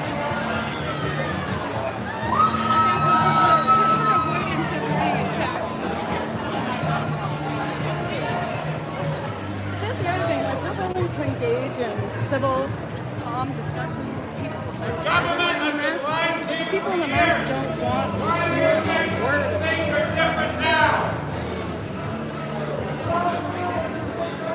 It's just kind of scary to know we're dividing in this way. Like 5 minutes of research, like I just keep saying. 5 minutes of research.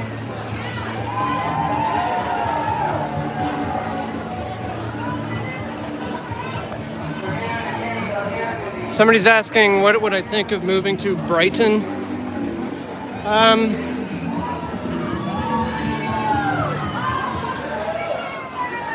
There's a lot of alternative video platforms that I'm currently on.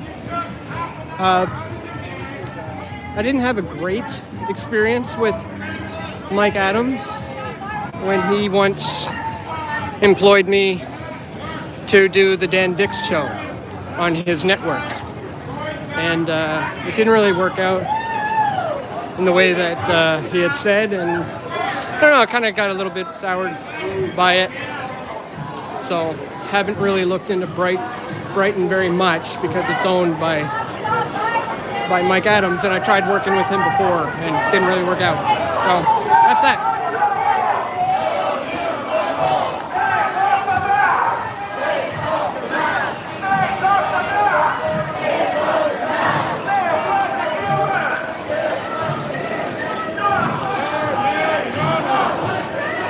Dean Ryan knows all about Canada.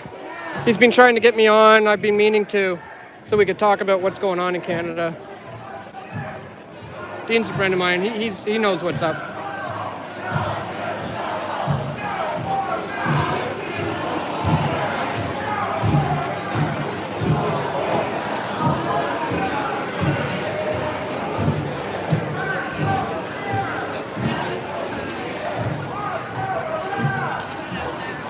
All right, we're almost at the front of the march once again.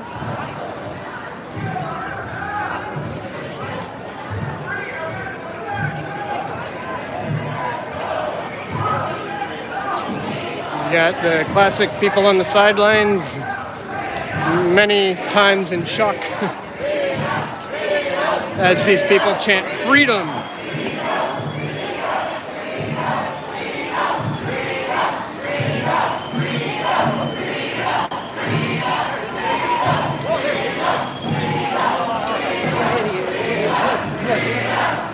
And here's the front.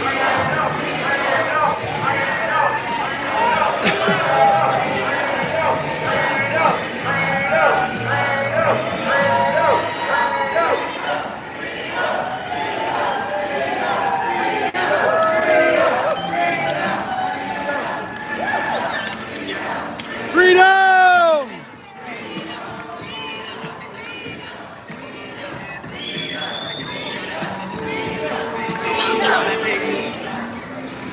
What's up, Dan? All right.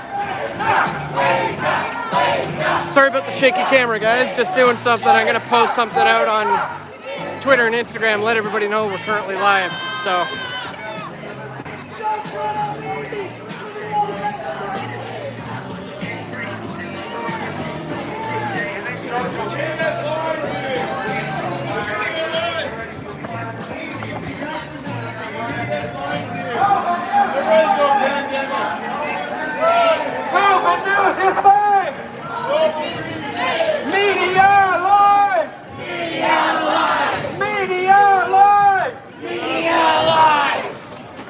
Be careful, Mr. Speaker.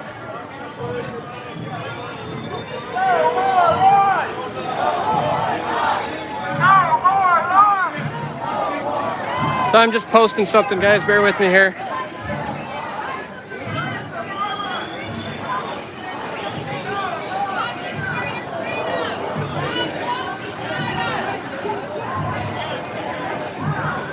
I'm live streaming the Vancouver Mega Freedom Rally.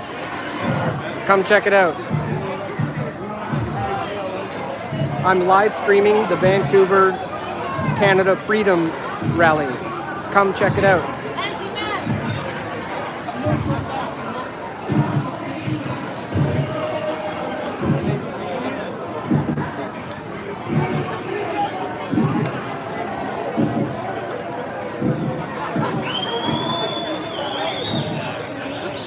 All right. Just tweeted that out.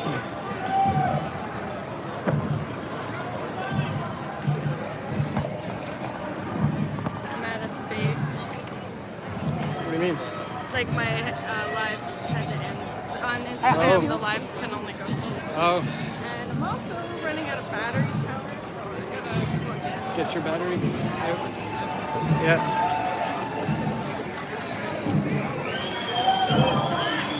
See this little black one?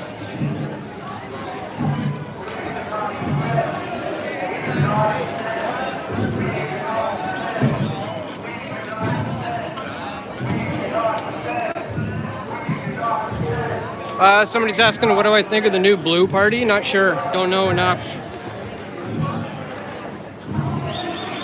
But you may know I'm a bit of an anarchist myself, more so a voluntarist. I don't vote. I've never voted before. I don't advocate for voting. Just to let you know. I made a film once called The Democracy Deception, Part 1 and Part 2. Yeah, check it out.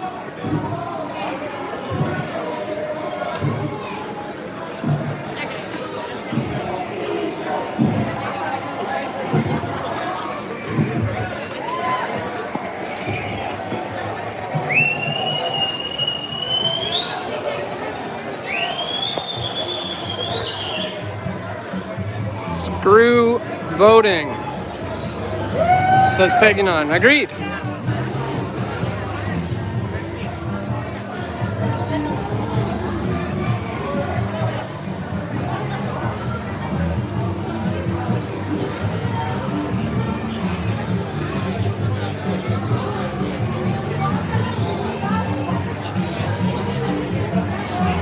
Somebody says, do you recognize that black and white flag? That one? No? Is it the Maltese flag or something?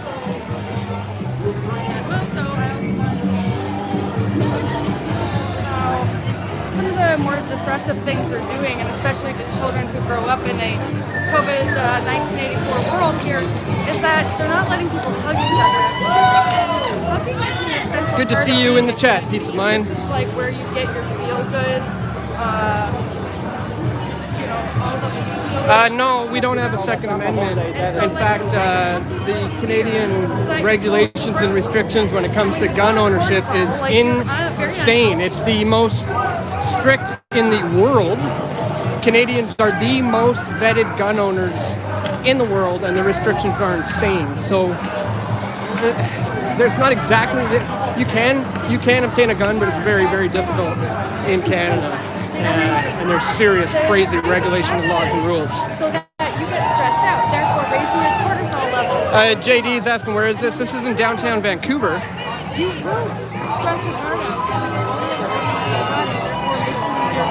Very unhealthy, therefore. Yeah, downtown Vancouver for the Mega Rally. It's a 2-day event. And yesterday there was maybe a couple thousand, and today there's maybe half of that, about 1,000. But still a good turnout nonetheless. This organization that I keep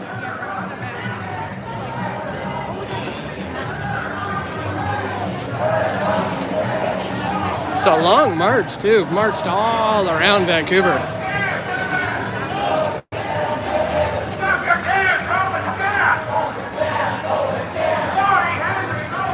So yeah, Dan, have you brought up to the audience how, like, part of the whole masking thing and the no hugging? So what they're doing there is they're trying to raise cortisol levels, and they've been doing this for years, guys. Like taxes, they don't need your money. They can just print more money whenever they want. They can just make up money. The taxes are not to take your money. They don't care about that. It's to stress you out. Every year at tax time, people are stressed to levels beyond, right? And so like that's the whole thing. And so now when they're trying to raise all your cortisol levels by hiding everyone's face, you can't see the people around you, so it's really creepy. That raises your cortisol level. And then you're not hugging. You're not getting those feel-good hormones that you get when you hug another human. So that's why this hugging thing, this whole like hugs over masks, that's why I'm like so about this right now, because this is so important. Like, make eye contact with people and putting hands on people, that's how we heal each other. And so they're taking that away, and that should be another telling sign about what they're doing. Yep. Yeah. Well said.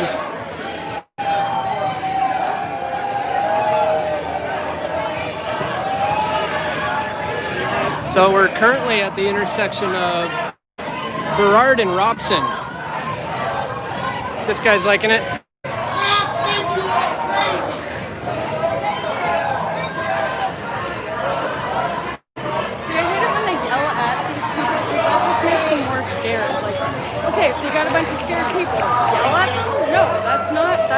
Just stumbling upon this, sir?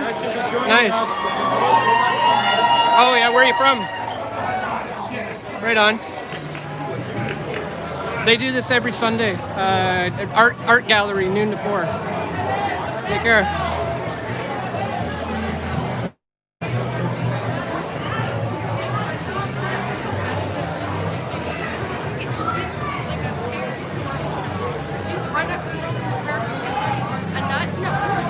He said he's from the Sunshine Coast, which is just here on the west coast of BC.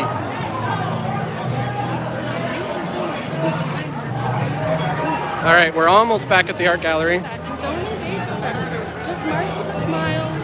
Unmuzzle the sheep! Unmuzzle the sheep! Unmuzzle the sheep!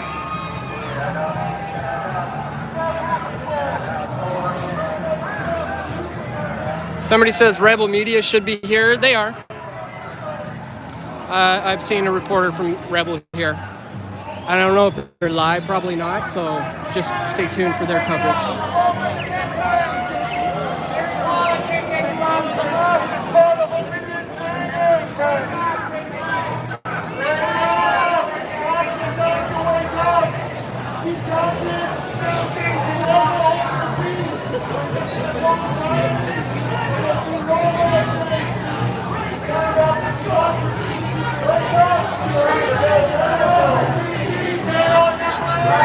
Somebody says, what's your preferred way of receiving a donation online? E-transfers are good. If you're a Canadian, you'll likely be able to do that. If you're interested in doing that, you can do that at dan@pressfortruth.ca. And that's the best because it's just from one bank to another. There's no third party. But if you go to pressfortruth.ca/donate, there I have all the information where you could do a one-time PayPal, you could join as a patron, you can contribute Bitcoin, there's other ways. And then there's the e-transfer option, which I think is the best because there's no third party taking a percentage. Thank you so much to anyone who does. Really, really appreciate anybody who does contribute financially to my cause here to bring you this information. As you know, I've been doing this for 14 years. I do it for free. I feel this is a service to humanity that I'm providing, and sometimes people pitch in and they contribute to my efforts, and that has been what's been able to help me to continue to grow. So anybody who wants to do that, please check out pressfortruth.ca/donate. Thanks so much to anybody who does. One more. Yeah, sure. Selfie there. Dan, have you heard of Kevin Annette in the Republic of Canada? I'm familiar with his work, but I haven't heard of that place. Hi. Hey, how's it going? Good, how are you doing? I'm good, I'm William, I'm with Dialogue. Oh, cool. Yeah, I just go around, I've been going around just talking to people, interviewing people. Nice. On the streets of Vancouver. Oh, good. Since the beginning of the summer. And posting it where? On God Dialogue, yeah. Oh, YouTube, okay. and IG. Cool. Yeah, right now, yeah. Want to shout out the channel? What is it? Where did people find it? On YouTube? Got Dialogue?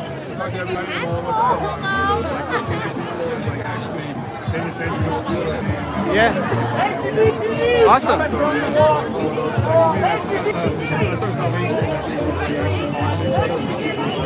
I agree. It seems that a lot of the people who are opposed to this kind of stuff don't want to have a conversation. They're afraid to. Yeah.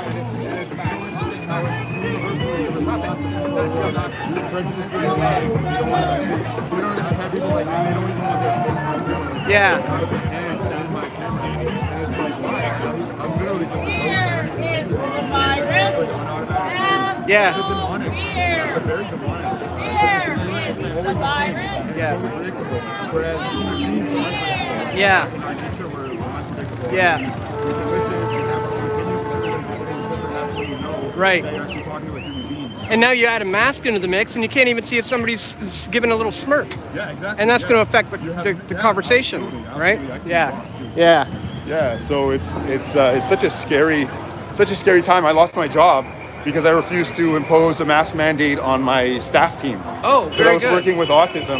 Yeah. And that was scary, man. You know, like it's not a comfortable thing to like I've never refused an order before. Yeah, you know what I mean? yeah. Because I've never had to. Right. I've never had to, and then all of a sudden, like they're like out of nowhere. Oh, we're gonna impose masks on all the staff anytime you're in the room with anybody else. And you're including a dealing with client. people with autism. With autism, and they have yeah. to wear a mask.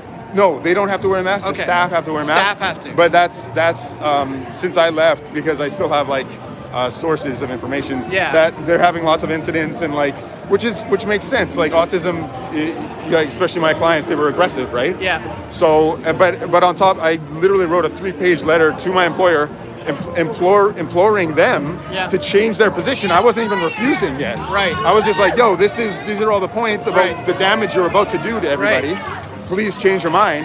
They didn't, and then they suspended me for refusing because I had to refuse. Right. Because they didn't even answer any of my points. Wow, you're just asking questions, really. Yeah, I'm just saying. I wasn't asking questions in my letter. I was saying like, yo, this is the damage you're about to do. Yeah. You know, and they didn't address a single point. Yeah. Not a single point I made, and then I was suspended. A week later, terminated. Wow. Terminated, and now, of course, I worked there 10 years, so it's not like I didn't do anything. Right. I have zero, like history of discipline, zero history of, like, if anything, my history working with autism and with youth, I got crazy results. Like, I got way better measurables than, like, other people in a comparable position. Right. And then all of a sudden, out of nowhere, I'm fired. Wow. Yeah, so I'm out of work, but I'm like, I don't give a fuck. You know what I mean? Man, like, I'm sorry to hear that. Tell people again where they can watch your stuff. Is it Got Dialogue? Got Dialogue, yeah. Like GOT? GOT. Got Dialogue. At feel like Got Superman Dialogue. right now. Yeah. Yeah, so it's at Got Dialogue, if you can see at the bottom. Well, Yeah, honestly, I know you say feel like Superman, and half jokingly. No, just because of this. No, but yeah, I'm saying half jokingly, but half not. You are. It's people like you who are going to be the superheroes moving forward, because who have the balls to stand up to their employers for something like that. And this is what I'm saying, all right? This is what I'm saying is that everybody, like I'm telling you, man, like everybody has the ability to do it's scary. Like I'm not saying it's scary, yo. Like that's the truth.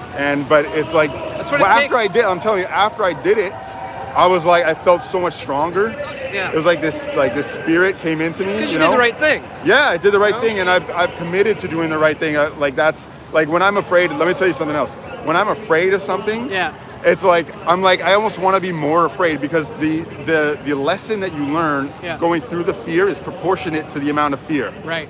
So I'm like, oh man, if only I were like more afraid right now sometimes, you know? Yeah, like I want to go through shit, you know, in my life, because it's like I know I'll learn so much more. Yeah. And then I realized, what the hell was I afraid of? Right, you come in out the first better, place, you know what I mean? A better, stronger person on what top. The hell was I afraid of in the first place? Exactly. And this is what is waiting for us. Like and it comes down to the individual. Yeah. The individual person who's making the decision, just do the right thing. Yeah. If it doesn't have to be big. It can be like what I did is I started having cold showers every single freaking day. Yeah. All right. I don't like having cold showers. Let me tell you. Yeah. All right. Every morning I do not enjoy it. Yeah. Okay. But I do it. Right. Because it's like programming. Right. It's you challenge yourself. You're reprogramming your brain, man. Sure. It's like and then when you're faced with this other fear, like you have this strength that you don't even know, you didn't even realize. Yeah. Like you have no idea how powerful it is. And then you're like, what the hell was I afraid of in the first place? Yeah. Yeah, exactly. And you can't even, I honestly don't even know. Yeah. Like if you ask me, why were you so afraid? I don't know. Yeah. Yeah, I used to have the exact same experience with public speaking. I used to get so afraid. Oh, for sure. And then I would do it, and it would go fine, and I'd be like, "What was I so afraid of?" You know. But when you get over those fears and you actually force yourself to do it, you come out a better person, right? So now when you've taken this into the COVID fight, that's like an extra level of awesomeness. So absolutely. So guys, subscribe to his channel. Help him get more subscribers. Got Dialogue. Check it out. Got Dialogue on YouTube, and I assume the other channels, Twitter? IG. No, right now it's just Instagram. YouTube and IG. Okay. And I was just censored yesterday for posting the David Icke speech. All right. Well, you know you're doing you're doing something right when you're getting censored already. Yeah, cool, man. Censored. Yeah. All right. Keep it up. Yeah. Right cool. on. Thanks, Dan. Yep. All right.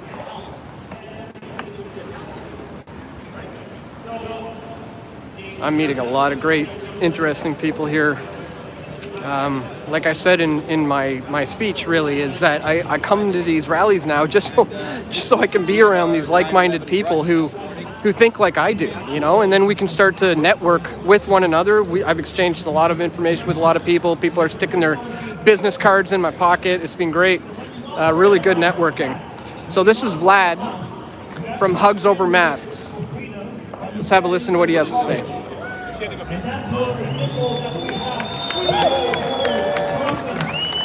At this point, do not acquiesce. We have to stand the ground, and a lot of times things will get uncomfortable, and that's just again the choices that we have to take and the risks we have to take, and it comes with responsibilities. But if not us, that's okay. Hey, man, thanks. Good. Oh, thanks. We have to do it. The other thing that we talked about this already, and we have to come from the positivity again. Before they marked us as a second wave, we're gonna claim it. We are the second wave.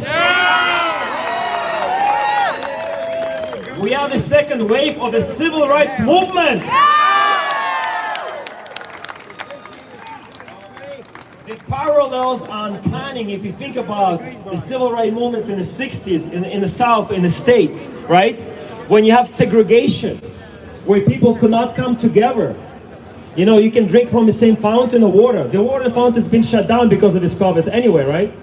But, you know, the kids, if they're not going to wear a mask in Ontario, guys, they have to sit in the back of the class. They're not allowed to play with other kids. Segregation, anybody here? Right? When you're not allowed to go and shop in the store, segregation, anybody here?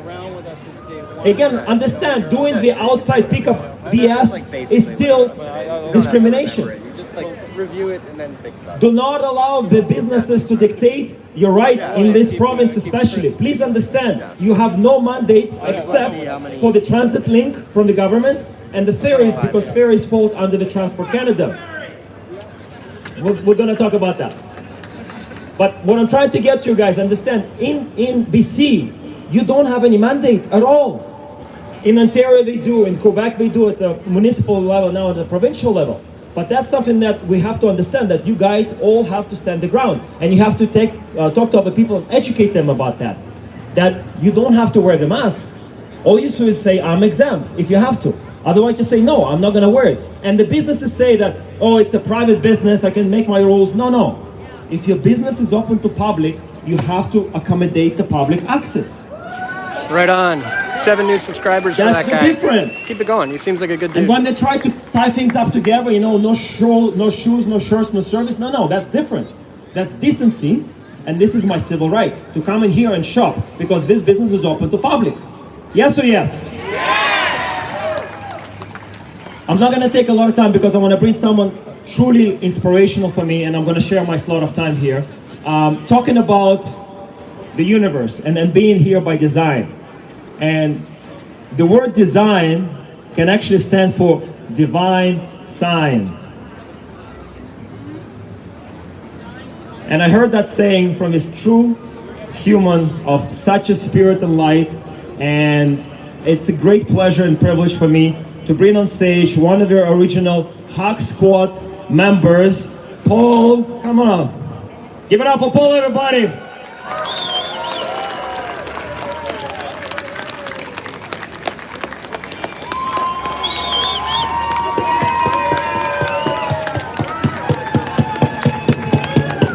Light them up.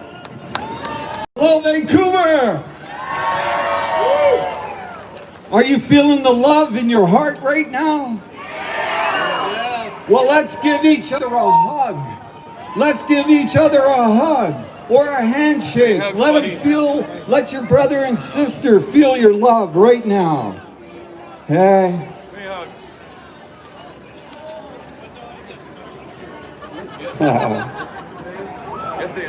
Thank you for that. Thank you, Vlad. Wow, as Vlad was saying, we started the Hug Squad movement. It was actually Trevor Warren, a good friend of mine, and we used to do a retreat series called Living Vision. So we were encouraging people to envision new possibilities in the world and in their lives. And one of the visions that came forward was Trevor's. And so we formed what we called the Hug Squad. And we would like parachute in to different places And we ended up in 5 other countries around the world and had a Hug Squad event. And one of the fun ones was being outside of the Vancouver Stock Exchange in the morning with our hands up, hugging all the stockbrokers coming out.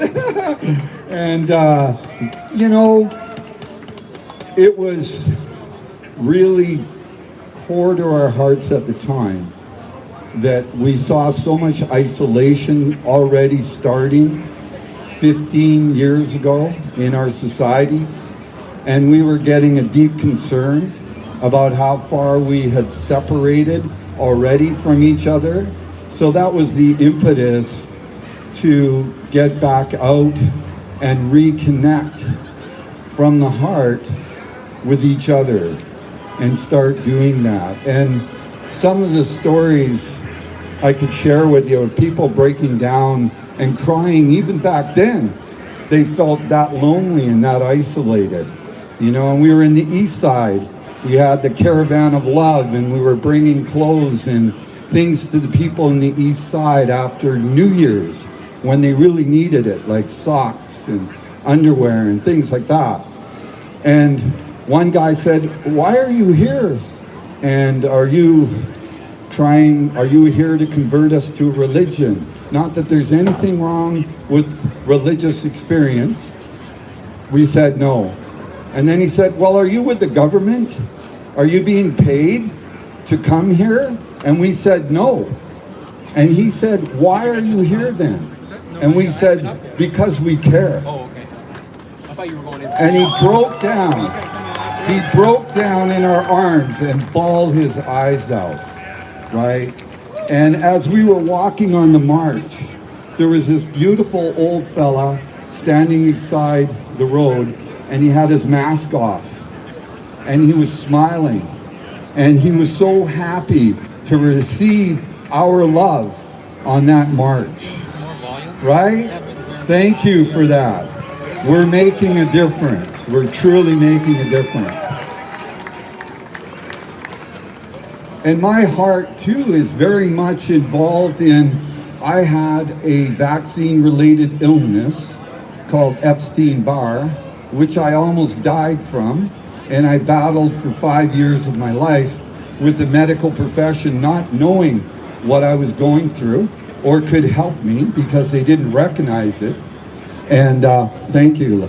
And so I had to seek alternative health care to get my health back. And thank God those people were out there for me and others going through that.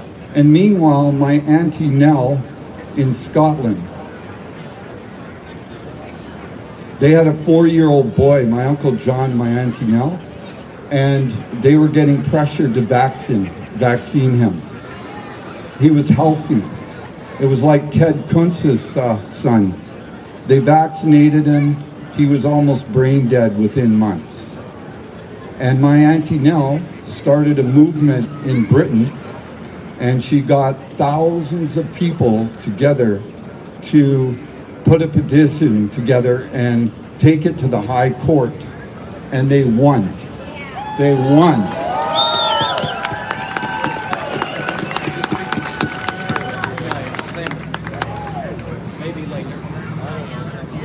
I'm born in Canada. My name is Paul Scott, and you bet I'm proud to be a Canadian. I am proud to be a Canadian. I am proud also to be a global member of a world family. We are all one family. We're one family. And to see us all coming together like this is incredible. It's incredible. Growing up in this coast, when I was a boy, sound like an old timer, hey? When I was a boy, we used to have 3-week herring runs. 3 weeks. The ocean was alive with silver glittering, and seals and sea lions and orcas. That's what I got to grow up with, the power of nature when we were still connected to it. A little while ago, you know how long that run was? 3 hours. 3 hours. So we saw that something was going on with our world, right? Long before.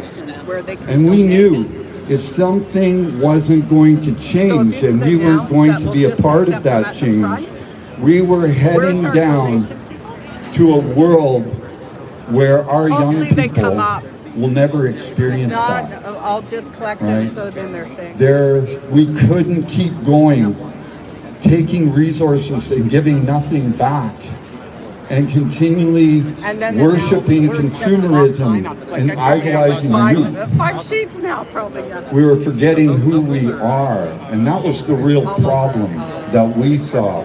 Remember who we are. And Vancouver plays a very special role in the world, especially North America. And here's just one of our observations that I'd like to share with you. Vancouver, for those who don't know, has an extinct volcano in Queen Elizabeth Park, right in the middle of the city, with channels down into the deep earth. Mount Elphinstone over in Gibsons is also another extinct volcano with deep lava tubes to the very center of the mother. Very deep, deep energy. Our mountains come straight to the ocean. They're so deep, divers couldn't find the bottom when a car went over Sea to Sky Highway. When you have a mountain range meeting the ocean like ours does, you create a very powerful vortex. And we also, the island, I don't know how many of you know this, but the island isn't a part of the mainland. The story has it, right, that it's a piece of Lemuria that came out from the great, right, destruction and came and rolled over and seated itself on our coastline here. So underneath there is crystalline technologies. Crystalline technologies, the heart of Lemurian is in there. And that is coming through the waters of Vancouver. We're also considered to be the crown chakra of North America because of the Rocky Mountains. By the way, and the Rocky Mountains go Canada all the way Society. down to the tip of South America, the Rest in Andes. peace, Jason Wilcox. And Sorry about the news. everything we do here has a profound effect all the way down the continent. And guess what? The download, I was like, that's the word these days, download, right? By the way, we all get downloads, okay? Just tune into your heart, your intuition. You know, you are connected to source. That's the message. That's the message. So this download for me this morning was, I don't know how many of you are aware of this, but the crown chakra of the planet was considered to be in Tibet, okay? And because of the pole shift, it has changed down to South America. And they had high Tibetan monks meet the Toltec white magic shamans and say, we're here to hold give you the torch as holding the crown chakra of North America, the world. And they said, no, no, no, it's not like that. It's not like that. We don't need to hold the crown chakra. The planet has awakened. The planet has awakened.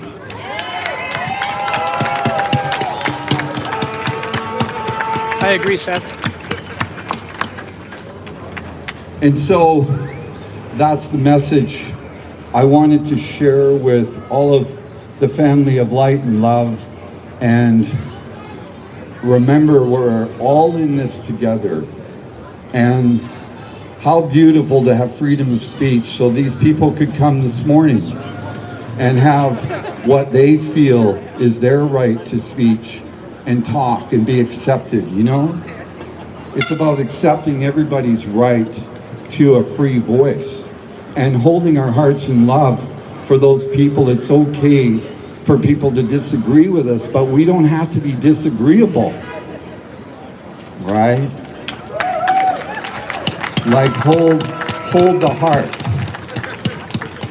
So, one other thing I just want to mention, 2012-21, December, my wife and I were in India, and we were at what is considered one of the wonders of the world now. It's a crystalline marble temple, 25,000 square feet on the top, columnless, no columns.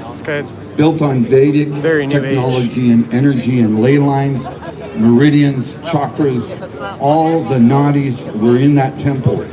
And we were there for December 21st, 2012, with the avatars and the community of spiritual leaders in India and from around the world. And they had been waiting for that event for 6,000 years, guys. 6,000 years.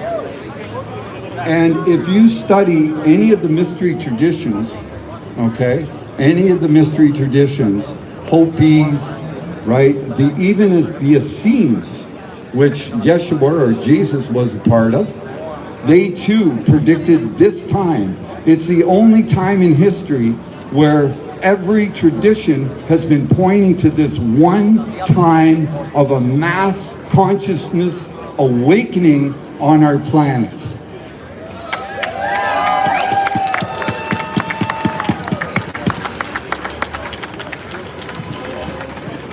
And what I want to let you know is it already happened, and we are the happening.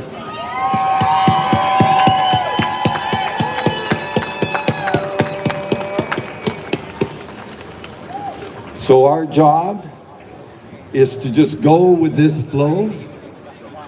And also what's really happening, yes, all of this is happening, guys, absolutely, and it's all important. But you know what's most important? Don't be distracted from the fact that this is a war on consciousness, okay? It's a war on consciousness.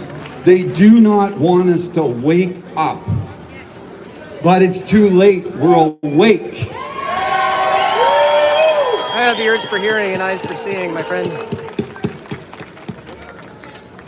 Project Looking Glass, look it up, okay? There are mass computers that are trying to predict timelines to control and manipulate us. And they feed a lot of information, including psychic remote viewers, right, for their agendas. But so do the White Hats. And I want to tell you, no matter what information they put into that computer system, the outcome after 2012 is one thing, 21, always one thing. The planet awakens. They cannot stop this. They cannot stop it. It's already happened. So have faith.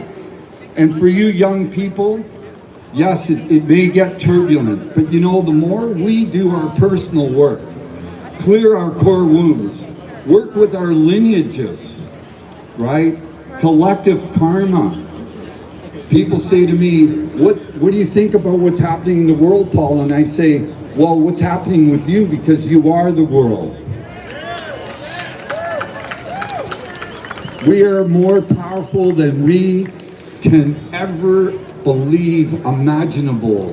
When we connect to unity consciousness, when we connect to the power of love in our heart, when we start to realize who we really are, we can use the divine imagination that we were God-given to use. And from there, we create a new world.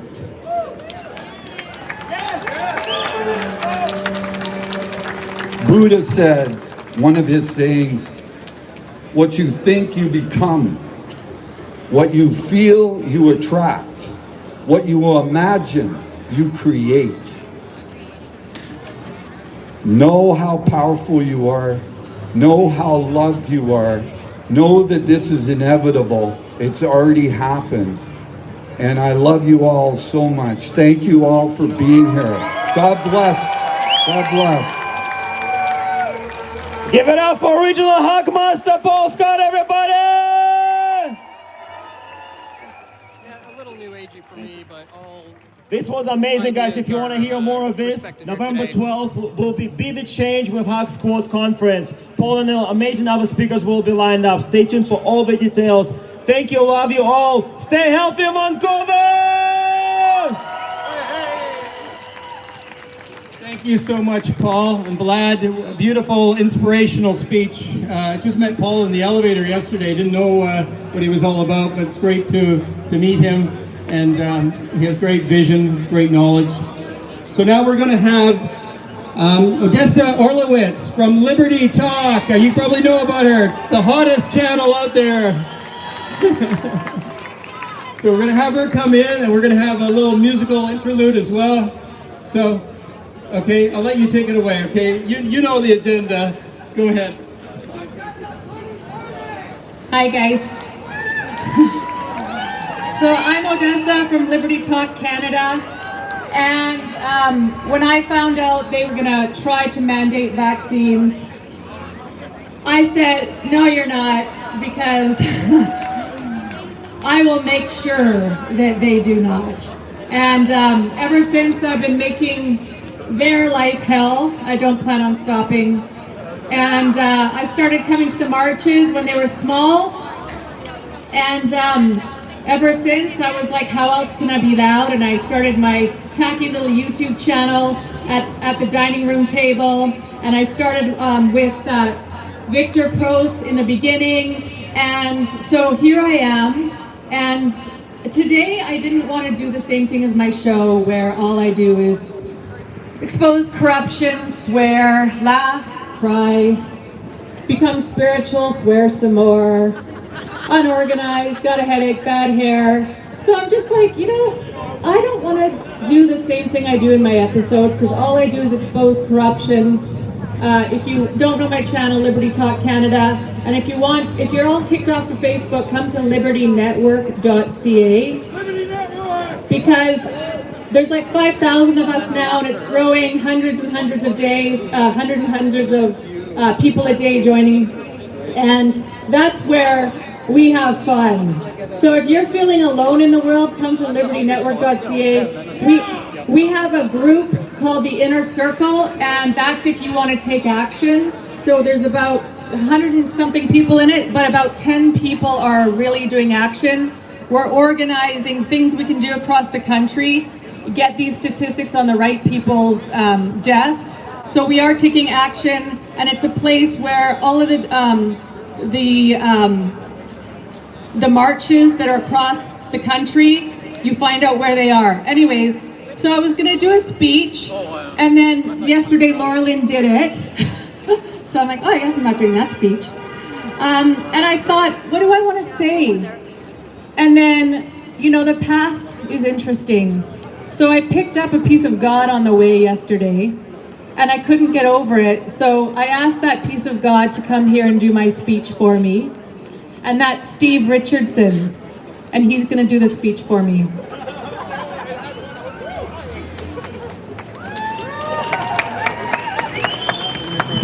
Hey everybody, how you doing today? What an amazing day, right? Let's hear it. I saw so many of you out there walking in the march. There we go. Can everybody hear that okay? Awesome. I saw so many of you out there walking on the march today, and there's an interesting vibration out there today. We had a lot of people out there sharing with us what they felt about what we were doing.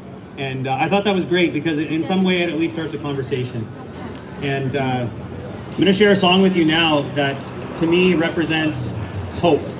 And it talks about this path that we're all on together and what we're out here to do. So I hope you guys enjoy it.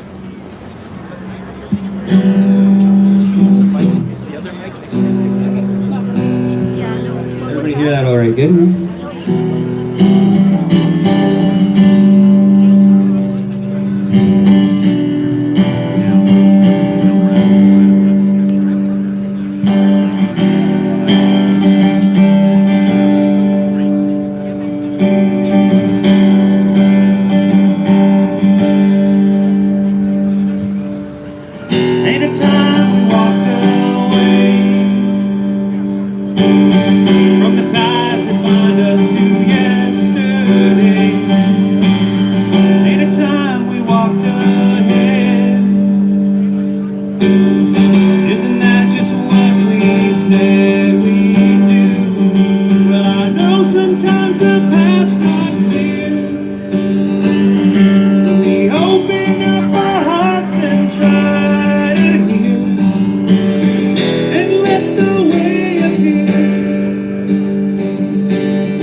Sometimes the path's not clear.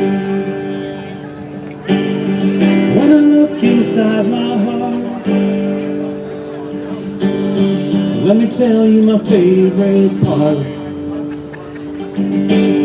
It's that part right where you are. It's that part right where you are. It makes me strong.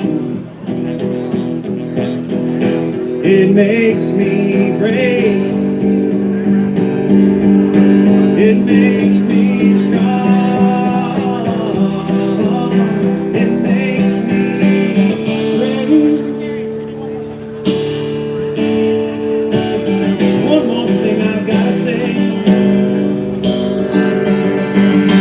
I wouldn't have it any other way. I wouldn't have it any other way. I wouldn't have it any other way. I wouldn't have it any other way. Sometimes the path's not clear, and we open up our hearts and try again, and let the way feel. Sometimes the path's not clear. Sometimes the path's not clear. Thank you so much. I'm gonna do one more song for you guys. If you guys were out on the road today or yesterday, you heard me play these songs for all the people that were watching us. I'd like all the kids to come up here in front of the stage right now, because we're gonna amp you guys up a little bit. We're gonna bring the energy up. We're gonna end on a high note. I don't sing that high. Oh, I know who they are. Those are Antifa little toys. So where's the kids? Get the kids all up here. Where's my Lukey Pie? Come on, Luke. Where's all the Hugs Over Mass t-shirts? Come on up, kids. Right down here in front of the stage. And show everybody what you got. Oh, here he comes. Okay, come on, Luke. Come on up. Come. This is the reason we're here today, folks. We're doing it for the future. Awesome. Anybody wants to come up? Come on up. Bring a sign, bring yourself, bring your spirit. That's all we ask.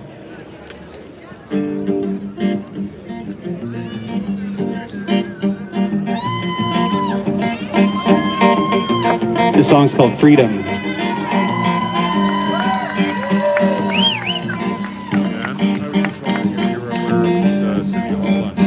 Yeah. Freedom is everyone's dream. But freedom, well, what does that mean? Freedom, is it just a word? 'Cause everywhere that I have been, you know it's all I've ever heard. You fight for freedom, you fight to be heard. You fight for your worth, while I take what I deserve. Freedom, freedom, freedom is money I've heard. With all the dollar bills floating around, tell me just what have we learned? Freedom, I know what you mean. But if one of us is still enslaved, then none of us are free. You fight for freedom, you fight to be heard.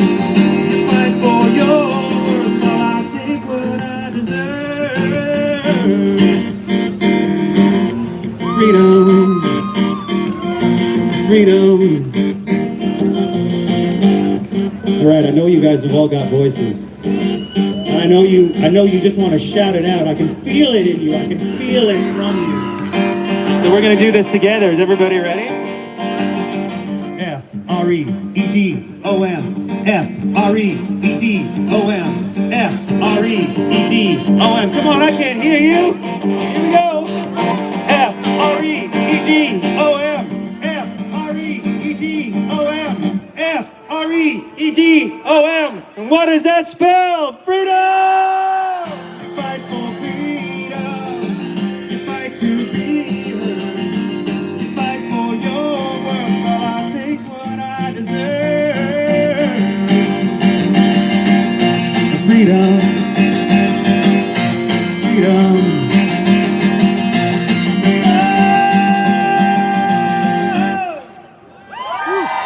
Thank you. Give it up for all these little ones up here. They're the future. Peace. Not too shabby at all. Give it up for Steve Richardson. Beautiful. Awesome. Okay. So this way you're gonna, okay, go ahead. Okay, so see these kids up here with me?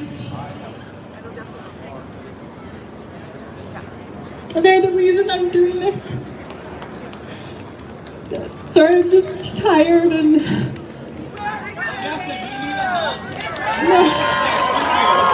Come on, give me a hug on that.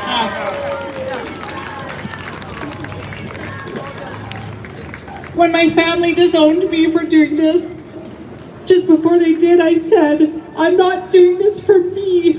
I'm doing it for my 2 kids.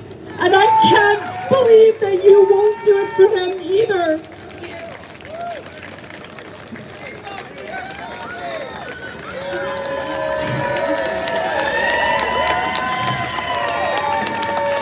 And I had to make a choice between saving my 2 sons and my family, all of them except my mom, because she's always been into beads and gems and she likes David Icke, but she is in Utah. So I don't go to family dinners, I didn't do Thanksgiving with them. And what the funny thing was is that I didn't care, because they will see what's coming. They will see. And I don't care if little punk Antifa kids are here that are brainwashed. Yeah, right over there. And they're taking pictures of me, and they're giving me the finger because we are God's people. Yeah, get them out of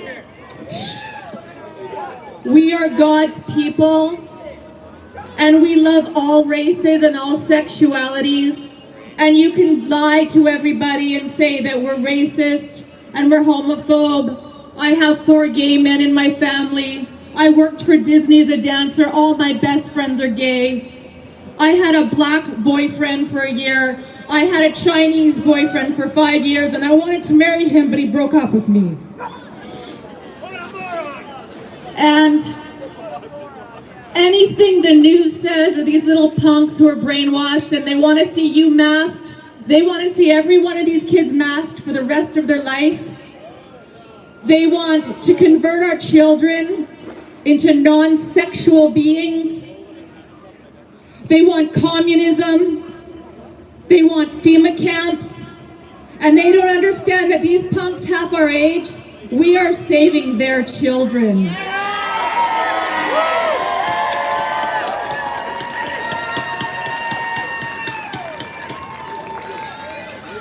So you can take your pictures, honey, and you can be, you know what's funny is you're the angriest people in this city. Isn't that interesting? The most angry people are the kids that are angry. These kids are angry that we're happy and that we want freedom, and it upsets them. We are the true Canadians.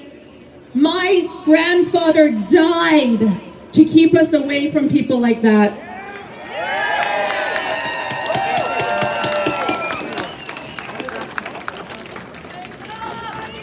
So little Antifa punks, you're welcome, but I'm saving your life.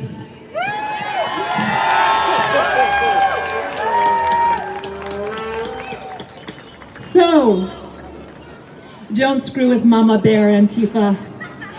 You will lose badly. And God is with me today. And God is with all of us. And as Vlad says, this is gonna get spicy. It's gonna get spicy. But in the Bible, we know how it ends. We know how it ends. And it doesn't go well for people that want to destroy freedom. So on Tuesday, I will see you guys at 8 a.m. or 9 a.m. at City Hall to let them know how we feel about the fact they've been lobbied so hard to mask every city worker in this city all day long, 5 days a week in their office. And this dragon lady who's accepting bribes, who's kissing butt to her higher up master, decides she wants to mask all these poor city workers based on zero science, and she's decided to accept the bribe. I will be there on Tuesday with the scientific facts written by Canadian doctors explaining her fraud, and I need people out there supporting me before I go in. So get up early, grab a coffee, not at Starbucks,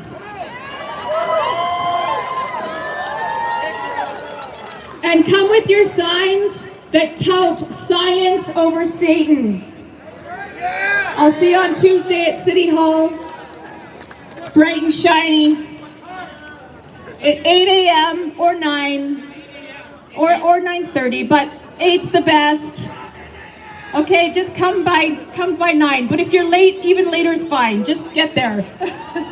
Okay, thank you, kids, for inspiring me to become a better person.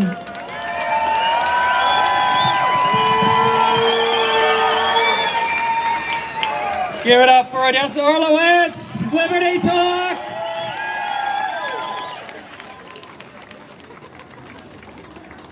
Okay, we're going to get into supporting the independent candidates now. Do a little political promotion. BC Libertarians, People's Party. And we're going to start out with Josh Marola. I think I do have it actually.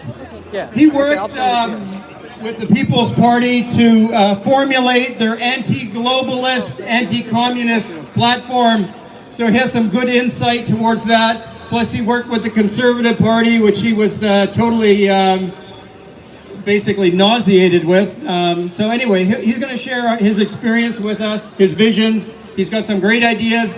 Welcome, Josh Marola.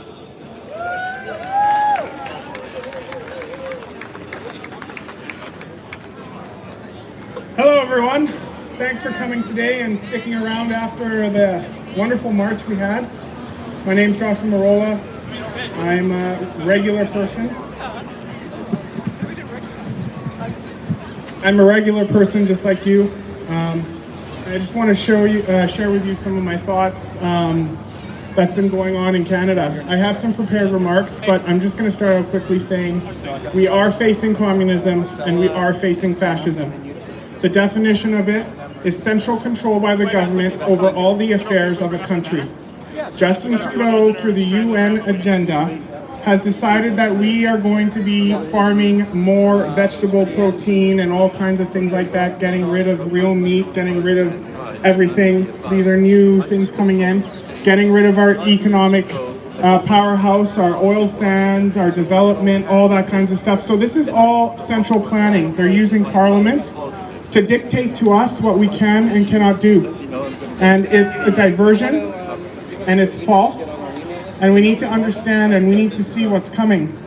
So I do believe there's going to be a COVID-21. I believe that whatever was released from Wuhan in China is a soft virus. But there could be one coming that's a lot harder, and it's going to drive the fear up. But I need to tell you guys, no matter what happens, we need to stick together and know that it is a fraud, and it is a fraud of treason against the people of this world. We cannot give up. Maybe we'll start to know some people that pass away in our own families. But do you think they've been planning this for 100 years? They're going to just give up? They're going to redouble their efforts. It's going to get harder and harder before the light comes. Because we are the light, and we're going to be the ones to bring this forward. Nobody else is going to do it. So don't underestimate them, that's all I'm saying. Let's stick together and let's reject everything that they have to offer. I'll just dig in quickly to some of my remarks here. The Great Reset is coming. That's what's been going around. So what is it? Let me quickly put it together. It's the total collapse of our economy, our livelihoods, and our way of life, to give way to a new fundamental anti-human future. They're going to start with a cashless society which will be introduced, which you'll see is being pushed because, you know, the virus lives on our cash for weeks at a time. And now every transaction will be tracked and documented. And they've already tried to take your banking info. Let's not forget Statistics Canada.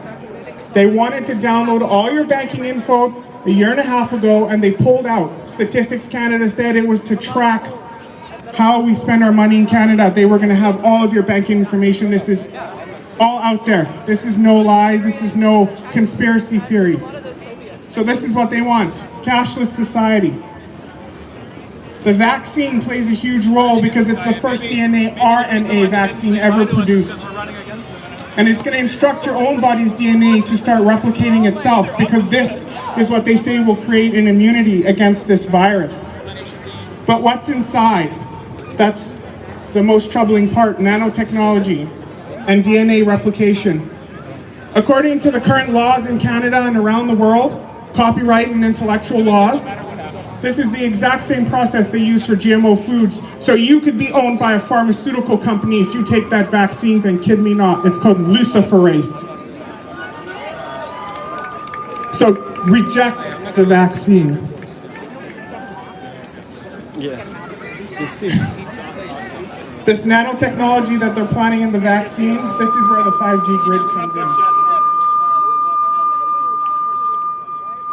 With 5G, future human to technology transmission will be possible, and this is already being played out.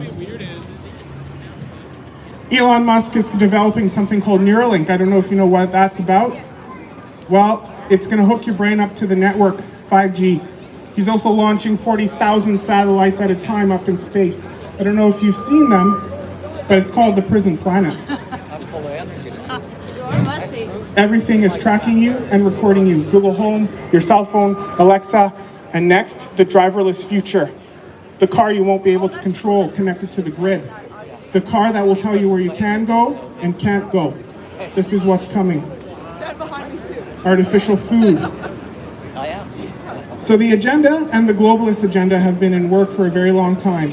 No borders, no walls, no sovereignty, control each and every one of us.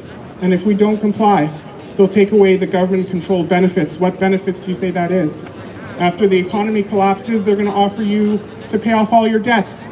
But you're going to have to give up your property, your home, and who you are. And they're going to say, if you don't take our vaccine, you're not going to get money to buy food for your children and pay your mortgage. They're going to give you free school. They're going to give you free daycare. But what are they teaching your kids? Free transit, free everything. Sounds like communism, fascism, whatever it is to me. It's all coming. Universal basic income. Once the government has the strings, they'll be able to do anything they want with you. We can't let that happen. All the answers have been presented, which is wonderful and convenient as safe, but that's false. They're selling you a false sense of safety, just like the vaccine is a false sense of security. But we've awoken to those lies. So what do? We must say no. We must reject this, and we must take action with our money and with our votes.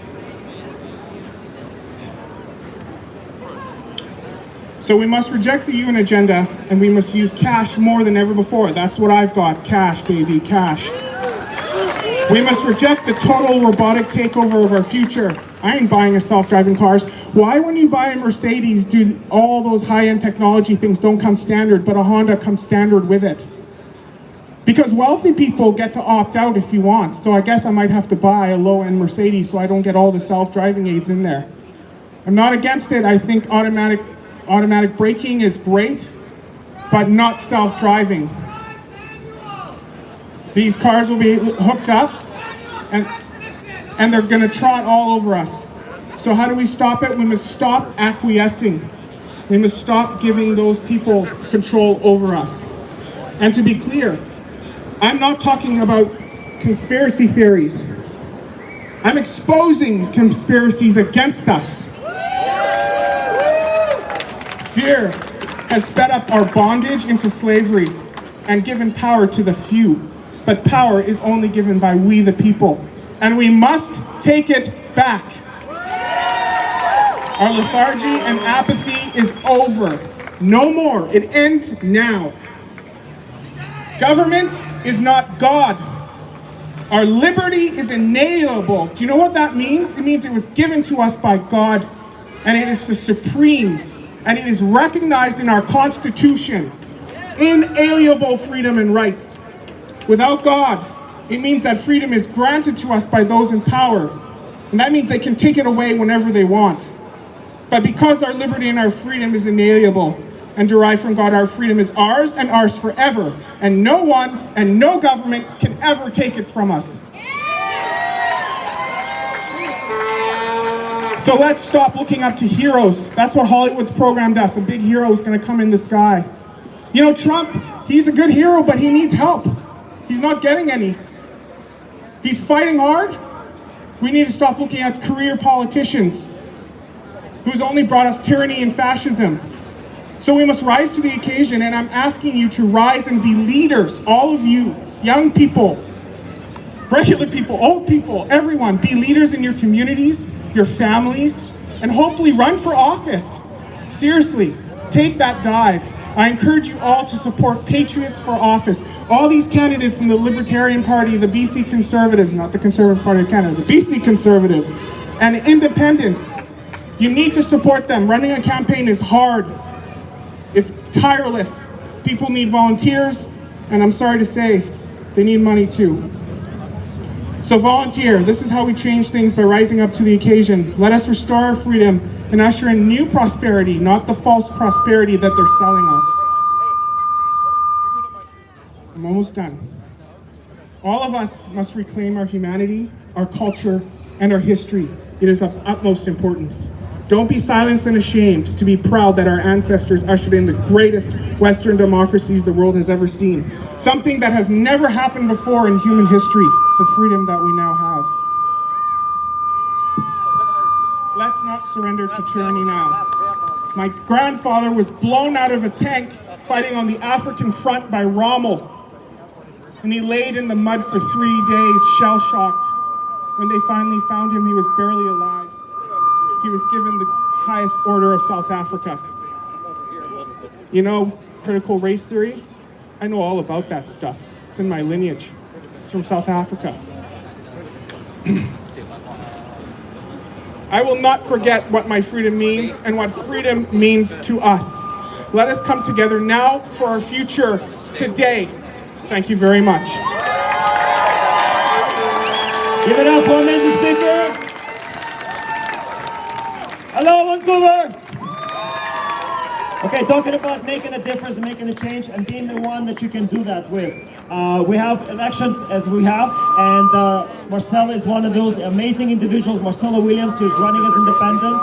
And let's hear from her about why you can make a difference in this province. Hey everybody, I'm glad that you stuck around. I have no speech prepared, but I'm just going to speak to you from my heart.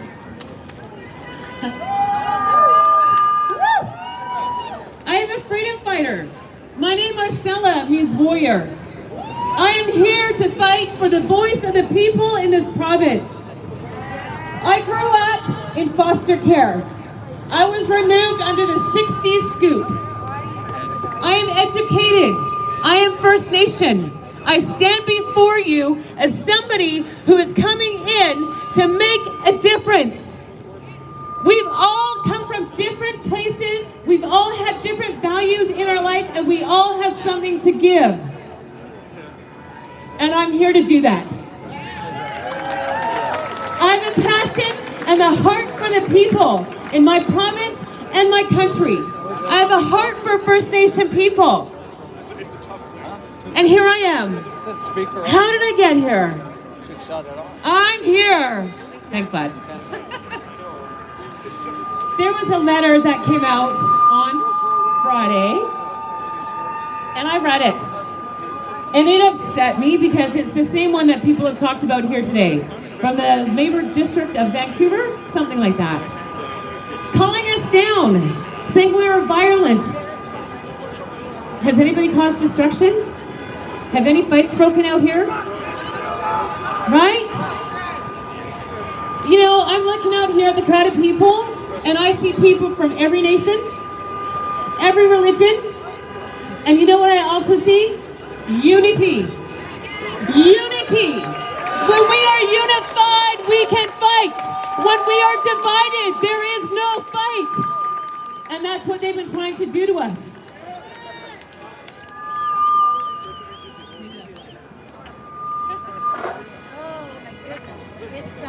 That letter upset me. And I got up yesterday and I had a scripture. And I'm going to read it to you today. And I know that there have been other people here today that have talked about scripture and talked about God. And is suffering for doing good. And it's found in 1 Peter 3:13 and 14. Now who will want to harm you if you are eager to do good? But even if you suffer for doing what is right, God will reward you for it. So don't worry and don't be afraid of their threats. And that's why we're still standing here today. Are you happy with your government? Do you like the lockdowns that we've been having? Are you happy that our seniors are dying in isolation in care homes? Do you like that small businesses have been shut down in favor of Walmart and Costco? Small businesses employ families in our province. They are family owned. They employ people in your neighborhood and mine. I'm for small businesses. I'm also for families. Mental health has taken a toll on people, including our young children. I have a friend whose son ended up in the hospital. He is 12. He's going through issues. This is hard on our children.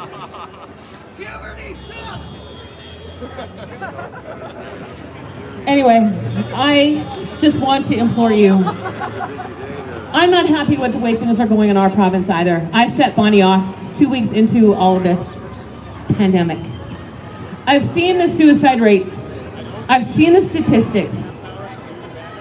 I saw the drug overdoses, and their numbers are far, far higher than the COVID-19 patients. And I'm not belittling anybody that has died during this time. I just want the truth. I want accountability. I want transparency. I want the media to start putting the truth out there with these details, with these statistics that are readily available online for you and me to read. They are there. Yeah, it's time to stop hiding the truth from us. Seek it out, people. Don't sit back. Don't listen to what they're feeding us. Research. Do your homework. It is out there. The truth is there, and we have it. Odessa, I don't know where you are. You said we've read the back of the book. We win. I'm going to tell you, we win. They can do whatever they want. They will be on the losing side. I'm going to tell you one other thing.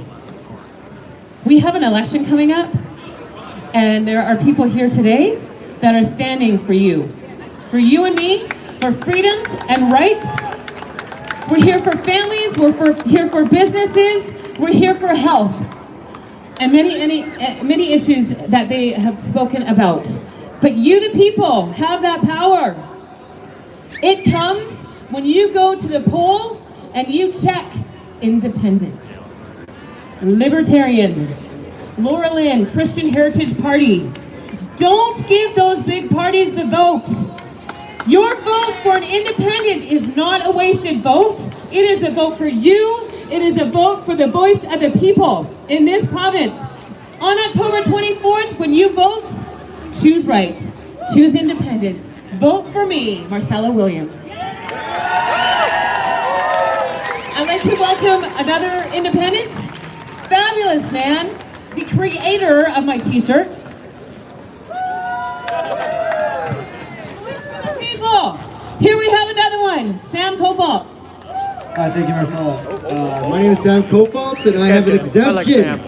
I am exempt from wearing a mask because I can critically think. And I have actually done the research, and I know that masks are very harmful to you.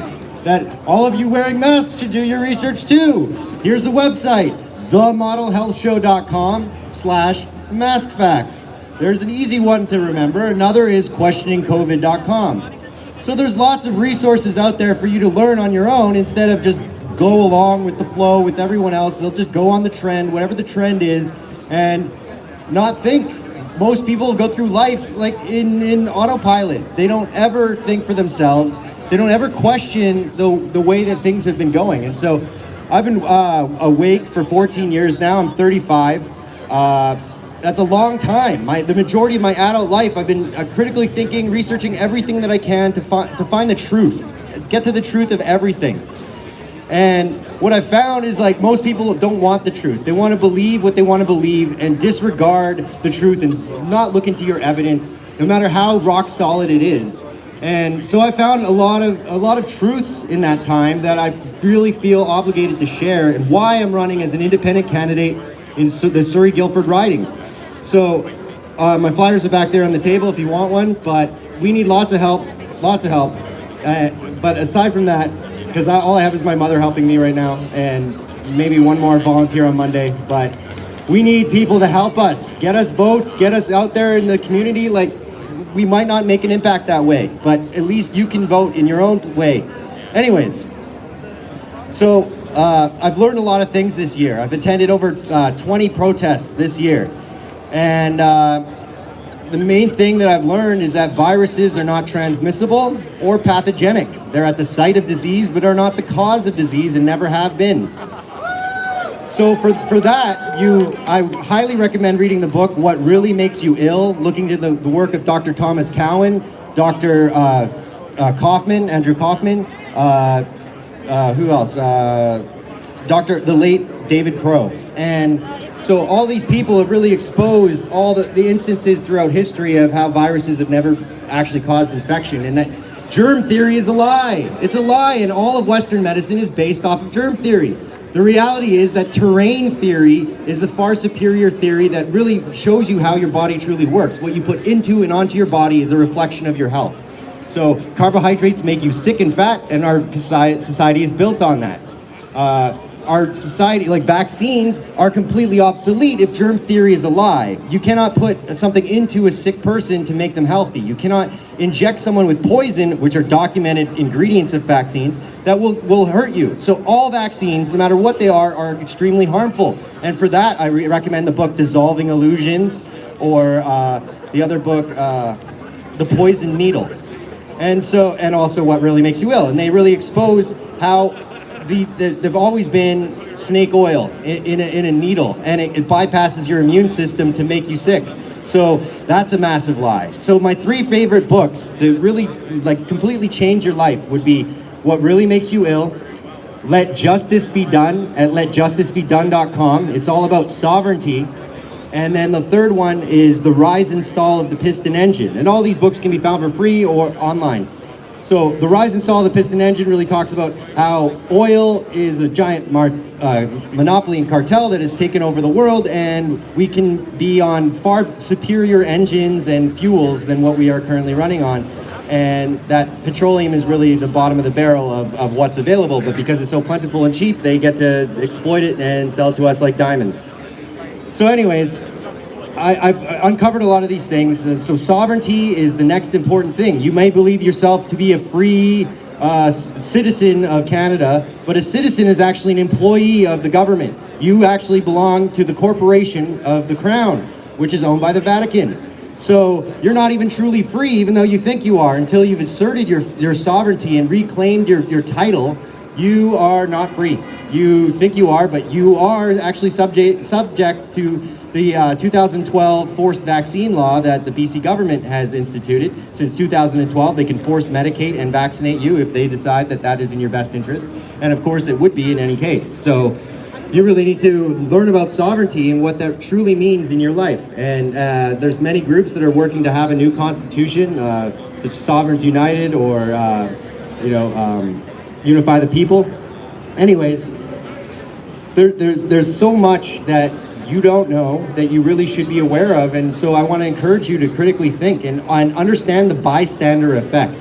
The bystander effect says that most people in a crowd will just think that someone else will handle something, that if they see something happening, that just leave it be. But you have to be the hero in your own life. And a great book on this is The Lucifer Effect, and he really detailed how all these instances in history where people, they have to think with their heart, be heart-centered, and really always be the change that they want to see. So yesterday I saw someone spit on someone when we were on the march, and then I chased after him to take his photo, and then he assaulted me. And the VPT weren't too interested in actually pursuing charges on this guy. Even though there's video evidence and eyewitnesses that saw this happen, they weren't too interested. So it doesn't matter. But that's just what happens. So we always need to go and back up people. Not be violent, but put it down immediately. Not ever endorse violence. And so that's one thing. So understand the bystander effect. Understand that you have to be the change. That you have to truly take more than you ever thought you would be capable of carrying. So for me, I've started running just on a whim because after 4 days I decided I have to do this. I have to run as an independent candidate because who else will? Who else will be a voice for the people? Who else will truly represent people with their heart and compassion? And I put my love and energy into everything that I do, and I try to raise awareness to everyone, to really elevate the planet. And each of us, if we pick up as much burden as we can get there. We can get to freedom once again, and we deserve freedom in this planet. But we currently do not have freedom. We have acts and statutes that tell you you're not free, and those do not apply to sovereign people. So, yeah, understand the bystander effect. Be the change. Please, help in any way you can for all the people. Help all of us get elected in any way you can. We need so many volunteers. I have 2,000 flyers I need to get out there. We each have a lot of work to do, and we're doing it mostly on our own. So we all need to help each other. We all have to step up and be the change, because you are just the minority. Look at how small this crowd is compared to this entire city, and they're not as concerned as you are. So you have to be an extremely loud voice and keep being loved. And I've met so many people in this crowd who I now call really close friends. I love so many people here, and I love all of you too. And I encourage you all to make as many friends here as you can, because these people will be lifelong friends, because I've made so many from this group, and we're not going to stop until we're free, until we truly have the world that we deserve. So the only way we'll get there is with outside voices, with people who are willing to stand for the crowd. Stand up for your rights. Be free. Be sovereign. I love you all. Take care. Thank you so much, Sam. Vote for Sam Cofield. Sam, you're awesome. He's been one of our truth warriors going back to the initial marches, the No More Lockdown marches back in April. He's been so participatory. He's been just amazing part of our amazing family.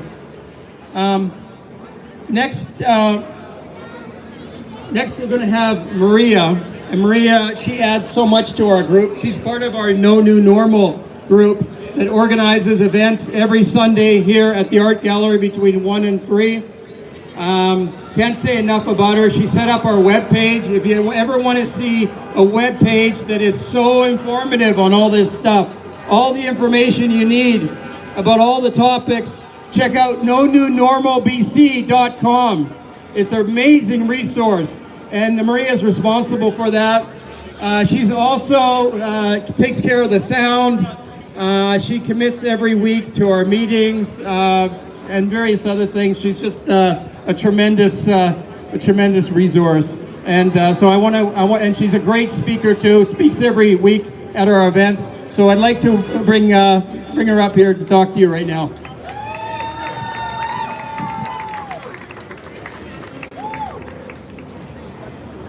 Thank you so much. Can you hear me okay? Okay, if not, I'll turn it up. You can hear me okay? Okay, great. So, nice to see you all. Wow, what a big turnout.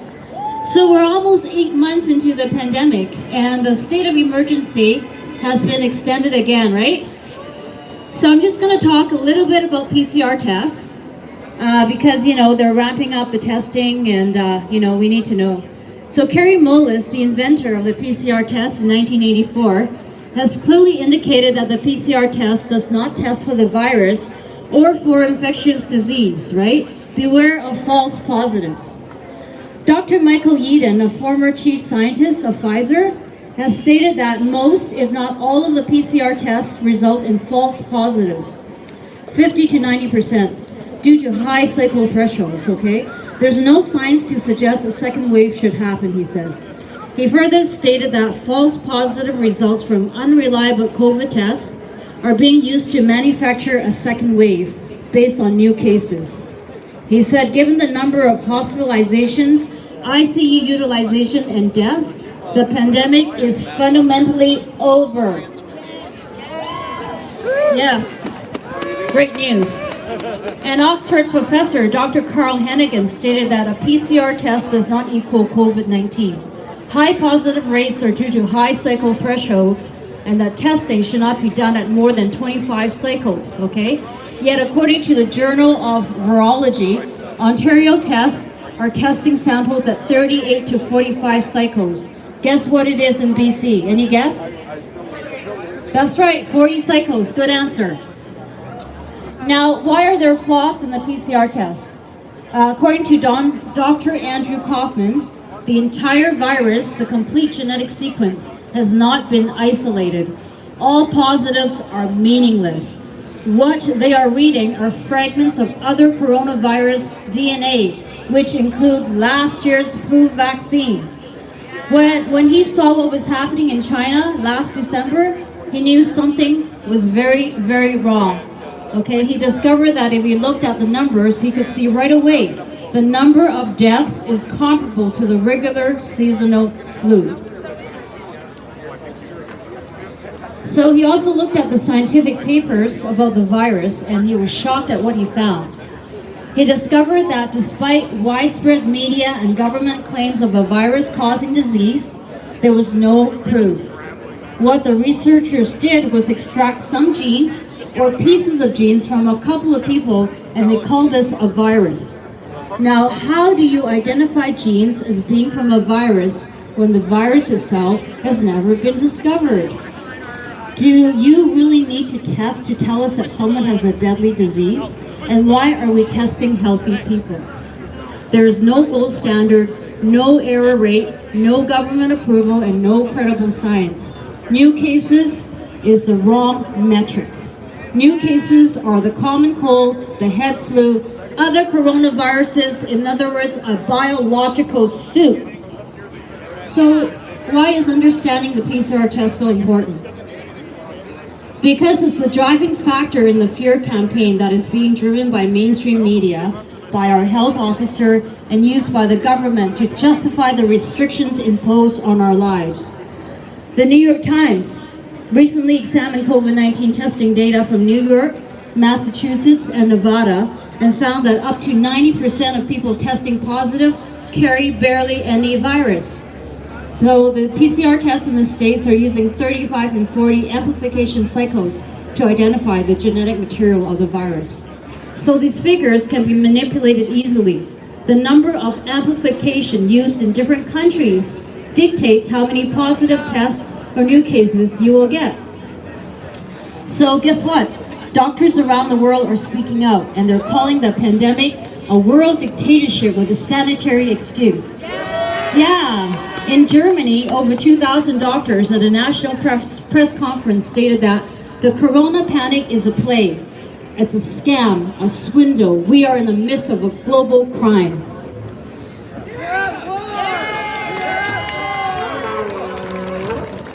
And from a legal perspective, we're so fortunate to have constitutional lawyer Rocco Galati, trial lawyer Dr. Rainer Fulmich, and Professor Martin Byrne. He's the lawyer and human rights advocate, and they're all pursuing the COVID crimes against humanity. Yeah. So I'm just going to wrap things up. Will governments use the pandemic to their advantage? Yes or no? You've got it. According to Edward Snowden, the tracking and monitoring of movements through our cell phones is a big concern. These emergency crises have a history of abuse in that the emergency never ends. It becomes normalized when you talk about mass surveillance. We are at a moment in history right now that we can make revolutionary changes, whether it's the functioning of society or the structure of the system that controls and influences our lives. The way we are being monitored for health will be used to determine who gets a job, who goes to school, who gets to travel, who gets a loan or a home, and who does not. What do we want the system to look like? If we don't make that decision ourselves, it will be made for us. Lastly, as Canadians, we choose not to comply to sociopaths, big corporations, and corrupt government agendas. Okay? We need more people like the President of Belarus and the President of Nigeria to say no to being bribed into doing lockdowns. Tell Bill Gates to take a hike and go fly a kite. We must protect our civil liberties, our privacy, and the Charter of Rights and Freedom. Thank you so much.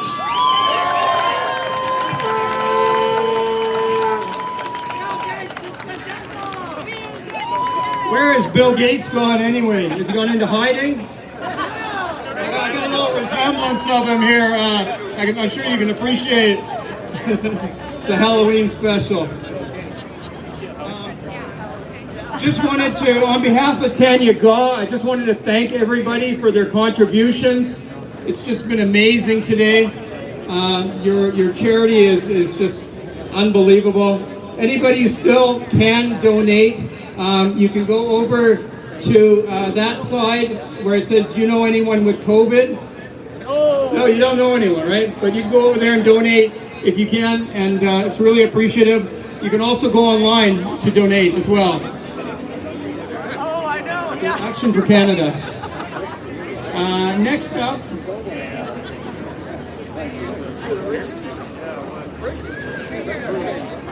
Okay, we're going to have Richard come up. He talks almost every week for us, just a wealth of knowledge. He's an author, he's a musician, and he's just a wealth of information and insight. And he's there helping us set up the equipment quite often, or actually every week I should say. We can't thank him enough for all the work and effort he puts into this movement. So give Richard Revelstoke a warm welcome. Thank you. Thanks a lot, Raul. Great to be here. I like that. Bill Gates, take a hike. Yeah, Naomi's. No, I'm a Canadian. I'm proud to be a Canadian. I was born here in Vancouver, lived all over Canada. My dad was in the forces, so I've, as a child, lived on army bases all over. Both my grandparents fought in the Second World War at Normandy.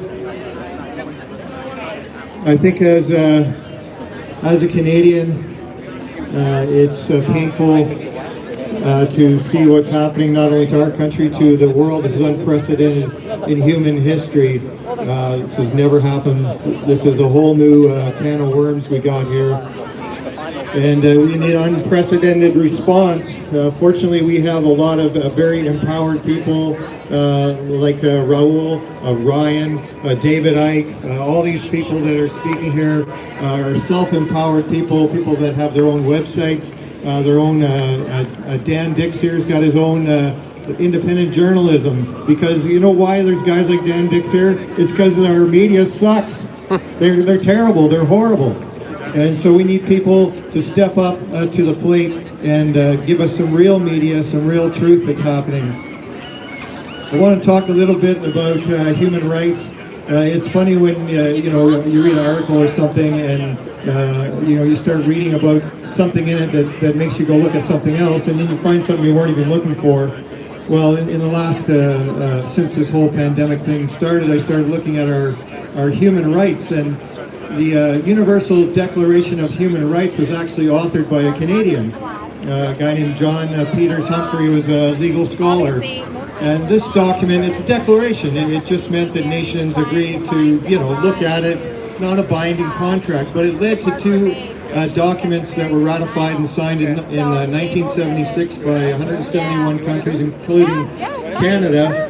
One of them is called the International Covenant of Economic, Social, Cultural Rights. And the other document is called the International Covenant of Civil and Political Rights. Now it's interesting, these are binding agreements. They're not just declarations, these are binding, these are treaties, and it's interesting the word that they choose. I mean, these are written by legal people. They're very careful about the words they choose because they have a great significance. These are not treaties or contracts, they're covenants. And I know there's a lot of Christian people here. They understand the significance of that word covenant. And it's very sacred overtone. And it's also, they're called covenants under seal. This is like, you can't get a more binding contract or agreement between countries than a covenant. In fact, I can't even find any other international agreements that are using that word. And the power of the people that we have is these rights that we have won, that have been won and fought for over the last 200, 300 years through the French Revolution, the American Revolution, through world wars that were fought over things that are values and freedoms that we all cherish as Canadians and international people. We have also a BC Bill of Patient Rights, and the cornerstone of that is consent. Is consent, that no one can force anyone to take any medical procedure without their consent. These procedures that they're forcing us to take are illegal. First of all, a medical procedure like a mask, that's a medical procedure. If it's not, why would you wear it? Corporations and transit companies, BC Transit, do not have the authority to force you to take a medical procedure against your will. BC health ministers and the rest of our ministers don't have the authority to pass laws. That's what we have a legislature for.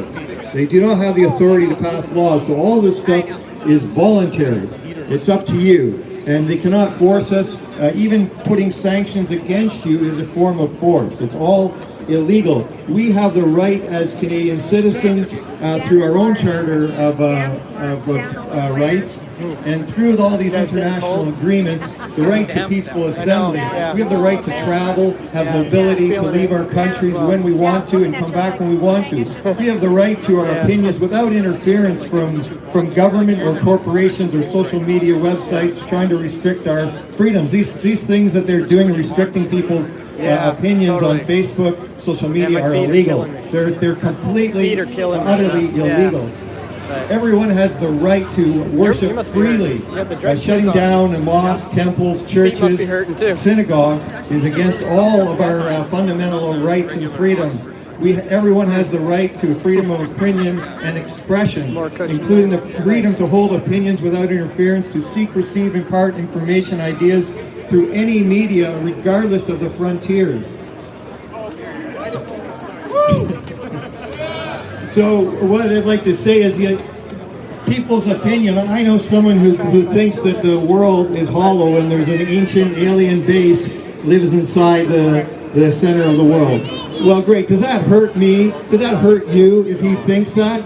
No, it doesn't hurt you. I think it's pretty cool. If there is an alien race living in the center of the world, I want to go down there and meet them.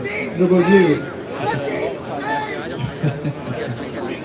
So, we have the right to be here. We have a right to voice our opinions, and no one is going to take those rights away from any of us. Not as Canadians or international citizens. These rights have been fought for far too hard and far too long, and we are not going to sit still and let them take it away from us without a fight. So I hope the elites that are putting all these measures in place, the invisible men and women behind the scenes who are too cowardly to show themselves, realize that they may have made the biggest mistake of their life. They've overplayed their hand. They've exposed themselves, and they're going to face a trial, in my opinion. Sooner or later there's going to be a Nuremberg trial, and all these people responsible are going to face real justice. Just as closing, one thing I realized as walking around here, that this used to be the courthouse. I don't know if you know that. The art gallery used to be the courthouse of Vancouver. The Center of Justice. So funny enough, that's where we're meeting here, seeking justice. So anyway, God bless Canada.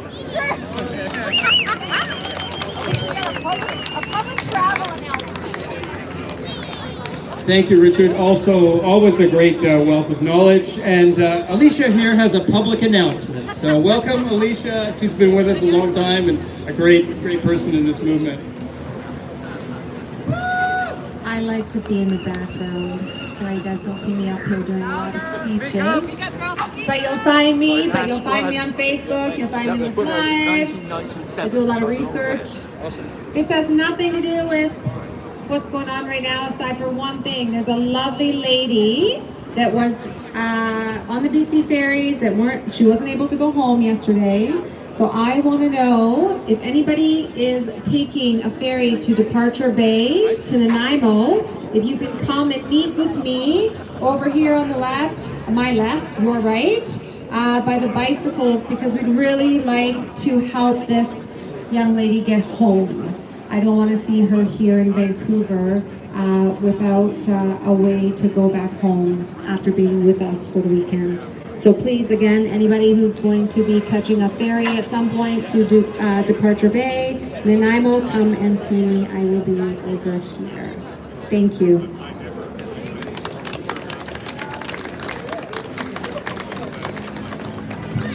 Okay, now we have Naomi Chosick from the BC. She's a BC Libertarian candidate for Vancouver Falls Creek and the regional coordinator for the People's Party of Canada in Vancouver. So give Naomi a big welcome. I hope this works.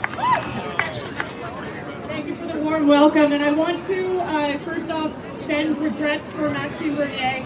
Originally he was going to be coming today and he was going to be part of the Mega Rally weekend, but I've been in touch with Raoul and the organizers for No New Normal, and so what happened was the by-elections in Ontario were called, and so he could no longer come. So as soon as he's able to come again, please keep an eye out with No New Normal, because we'll be having him speak with everybody here. And want to, so this election I'll be running for the BC Libertarian Party, and want to reassure all of you that there are other options. You don't have to vote for the top three parties, the BC Liberals, Greens, or NDP. They are, I want to warn you, for those that don't know, they are signed up, the Greens and the NDP are signed up with the Elite Manifesto. So don't believe anything that they say, that they're fiscally conservative or some garbage like that. They are, so if you don't know what that is, go and look up the Elite Manifesto that they signed on to. It's another contract for communism. And so part of my background too is my parents were political refugees from communist Poland. I noticed there are a lot of old Slavs from this old Soviet bloc that are coming out to these events. Listen to their warnings. They know. Same with our Chinese brothers and sisters that are here supporting Canada. Some of the biggest patriots, the biggest Canadian patriots around are Chinese brothers and sisters as well. They listen to their warnings.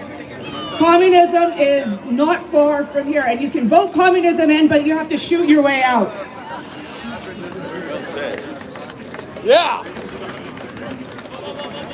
So some of the issues too. Well, I can reassure you that the People's Party of Canada and the BC Libertarian Party want to reassure you we are on board. We've been talking a lot about the COVID-19 lockdowns. We are anti-lockdown, anti-mandatory vaccines, anti-mandatory masks.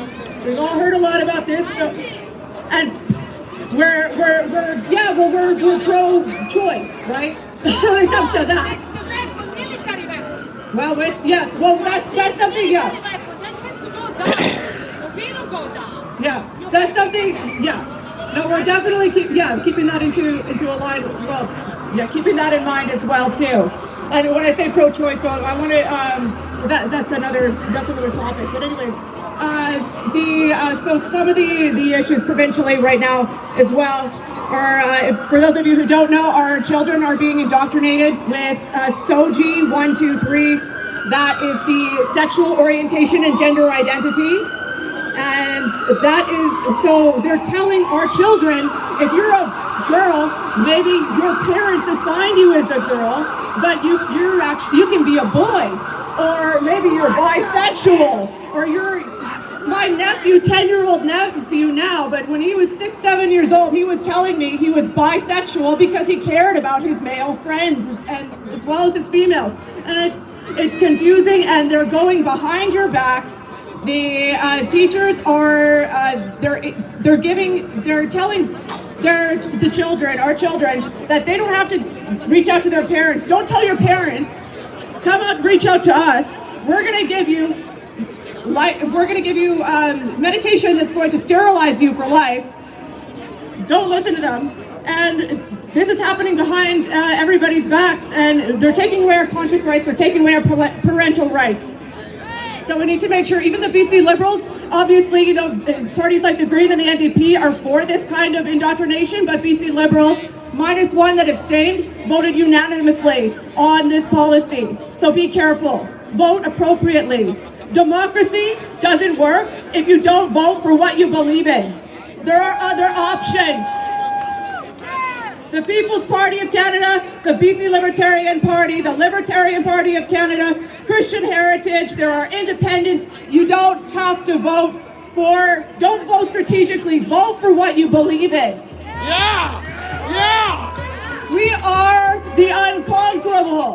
Yeah!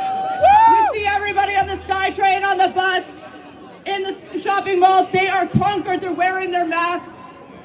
Not us. We are not going to be conquered by these lockdown measures. We're not going to be told that we must wear a mask out in public when it's not scientifically proven. This is all, this is communism in the making. They're the sheeple.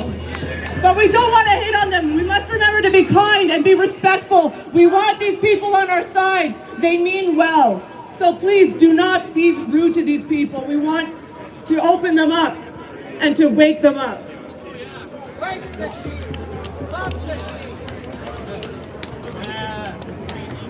Again, so I am going to be running in Vancouver Falls Creek for the BC Libertarians. If there's a snap election called, I will be running in Vancouver Granville as well against my former boss, Jody Wilson-Raybould. And don't be fooled by her. She doesn't care about you. She's an elitist. She did not stand up for us. She stood up for herself. Okay? She's a socialist elitist. If you want to talk about that more, please feel welcome to reach out, and I'll tell you the truth. And as a proud Pole, with a strong history behind me of fighting for freedom, I will defend Canada with the same spirit that my ancestors defended with our country. We do not beg for freedom, we fight for it. Yeah! Thank you so much. Woo! Thank you, Naomi.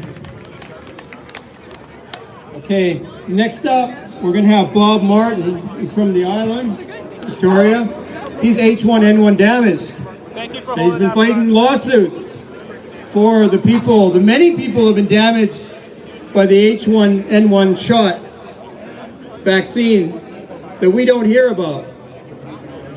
These things are kept quiet. These victims of vaccines. So I'd like to introduce you to Bob, and he's going to tell you a little bit about what he's doing and what he's experienced. So please welcome Bob Martin.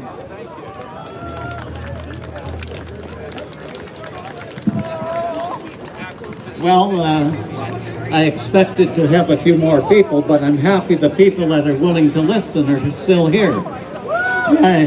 Good to hear, good to see you. Now, Bob Martin is my name, and I, at 72, that's 10 years ago, had a vaccine. And it was the H1N1 vaccine that came out. And that's part of the swine flu group back in 1976. And they were bringing it out and adding it to the flu for that year. And I happen to be one of the unlucky ones where they say that 1 in a million are injured. And do you believe that? Anybody who believes it, raise your hand. 1 in a million. Well, that's good. You were listening to them. Now I want you to listen to me. You know, there's statistics that can be manipulated and played with, And they do it all the time. They've done it for centuries or thousands of years, nothing new. It's all been happening while we've been enjoying our life.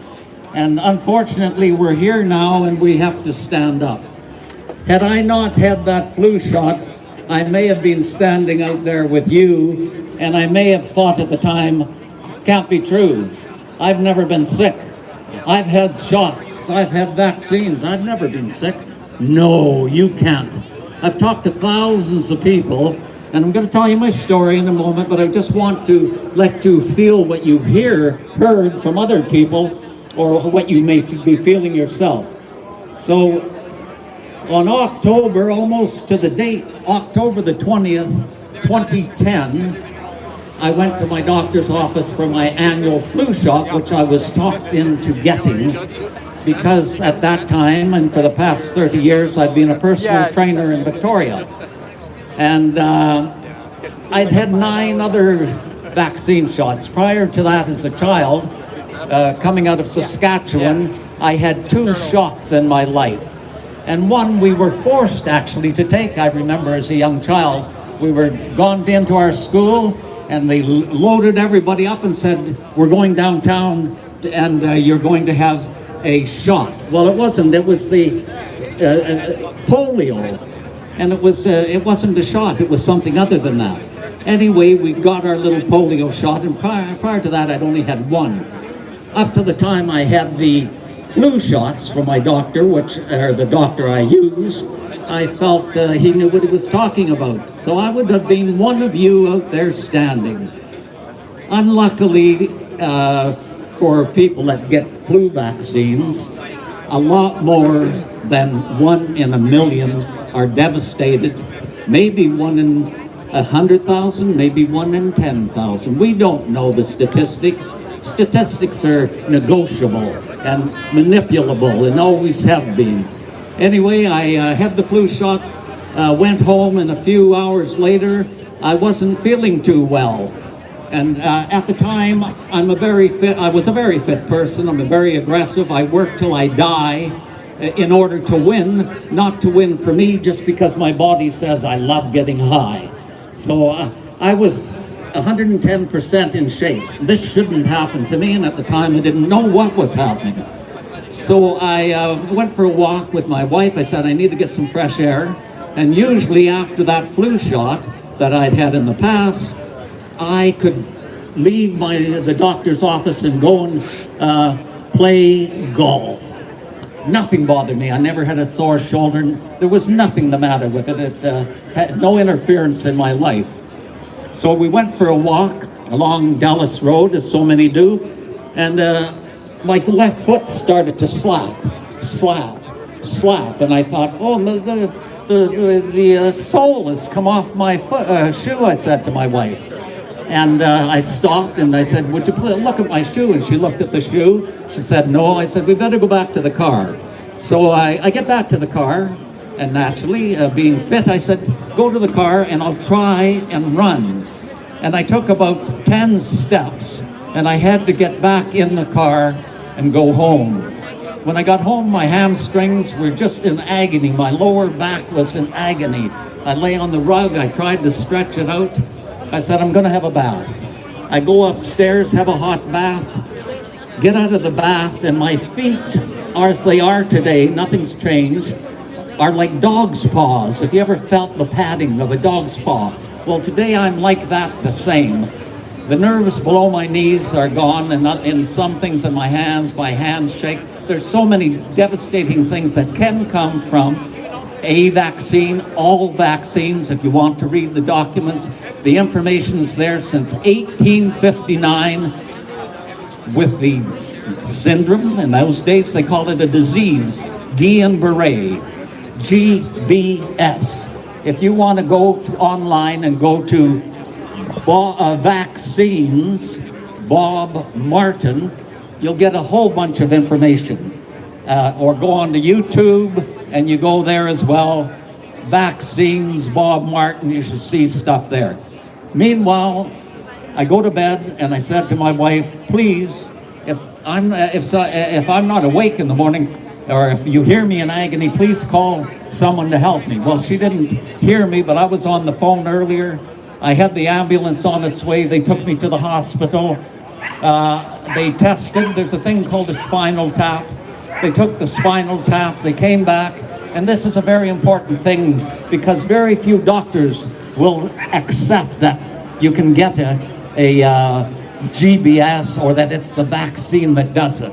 As a matter of fact, I'll just go off this a little bit. 70% of the Medical Association in Canada voted against my petition that was going to the legislature in Ottawa to not support me to create a vaccine compensation program for Canadians.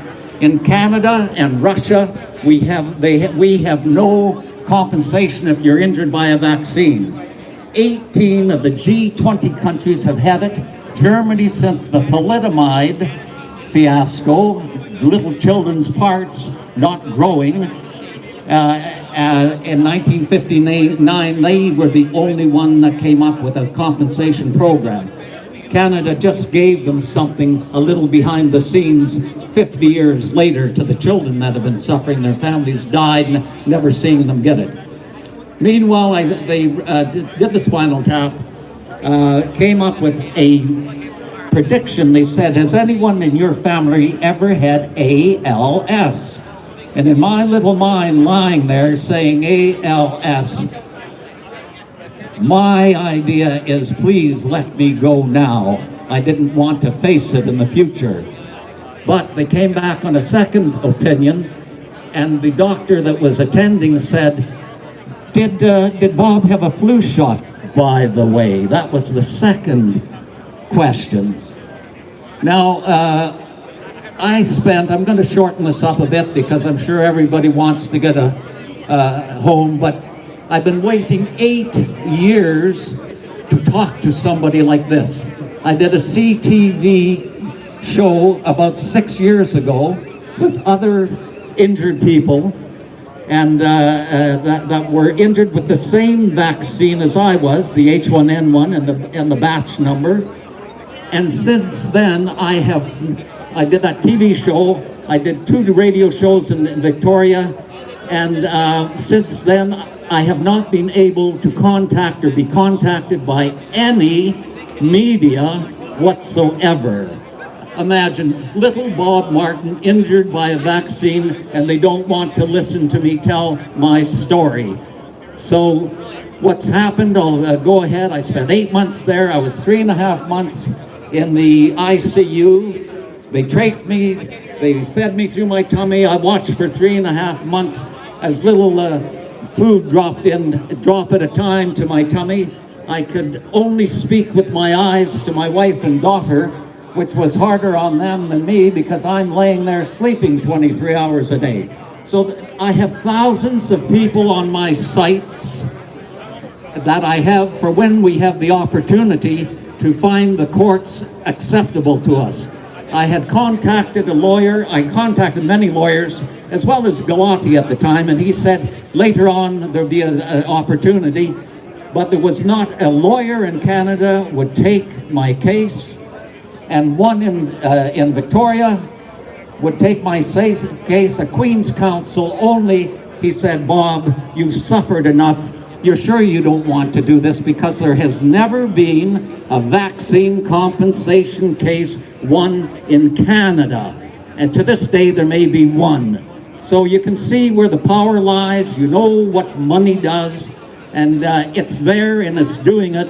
It's not just starting now. It started years ago. And you've all been blinded to it like I was. I would be standing out there or on the golf course somewhere enjoying my life saying those stupid bastards, those people complaining about what they've had a good life. Look at what I've had in my life. So I'm going to end it there. I could tell you lots more. So if you want anything, go to Vaccines, Bob Martin, or ramgbs.wordpress.com. But even if you go to I'll look them up for an RamGBS, interview. it should pop up and you'll get a lot of good, truthful information. Thank you very much. Thank you, Bob. Thank you, great speech, and thank you for all your work towards trying to help people who are vaccine injured. Can I get a copy? And that pretty much wraps things up. I just want to thank everybody that's been involved in this amazing weekend. Both days have been fantastic, so spirited. Such an amazing bunch of people with beautiful hearts and love for our country and our people. This is really what it's all about. And you guys are the hope. Don't quit fighting, because we can't afford to lose. Our future is way too important. I'd like to also thank the people at Celebration of Freedom and Rights, Ryan, Daniela, and the whole team. You guys have been amazing. Thank you for your help on both days. All the people who volunteered. It's just been incredible. We could not have done it without you. The people at New Normal as well. Hugs Over Mass, New Normal, Diane, Maria, Richard. You guys just work tirelessly, and it's just amazing. And the amount of effort that goes in, it's amazing that we have such dedicated people. So say thank you. Okay. And without you coming here, this wouldn't be possible, because without you, we don't have a protest. We're not making a statement. And that's critical. We need to come out. We need to make our voices heard all across this country. All across this country. Because we can't, this is just not, I mean, it's great that we have these rallies once a month and get a lot of people out, but we need to have people protesting and getting out information in every corner of the country. And that's how we win. That's how everybody becomes awake and aware about the tyranny that we're facing. And if they have the information ready, at some point, it will resonate with them.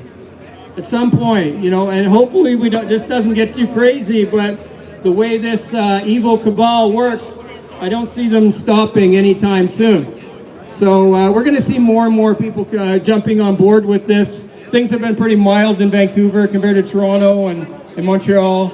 But it's probably going to come our way, and I just want everyone to keep the fight up, keep the spirit up, and it's one big family. We're all fighting for each other, and just keep it up, and just thanks very much for everybody, and thanks for a great event, a great weekend.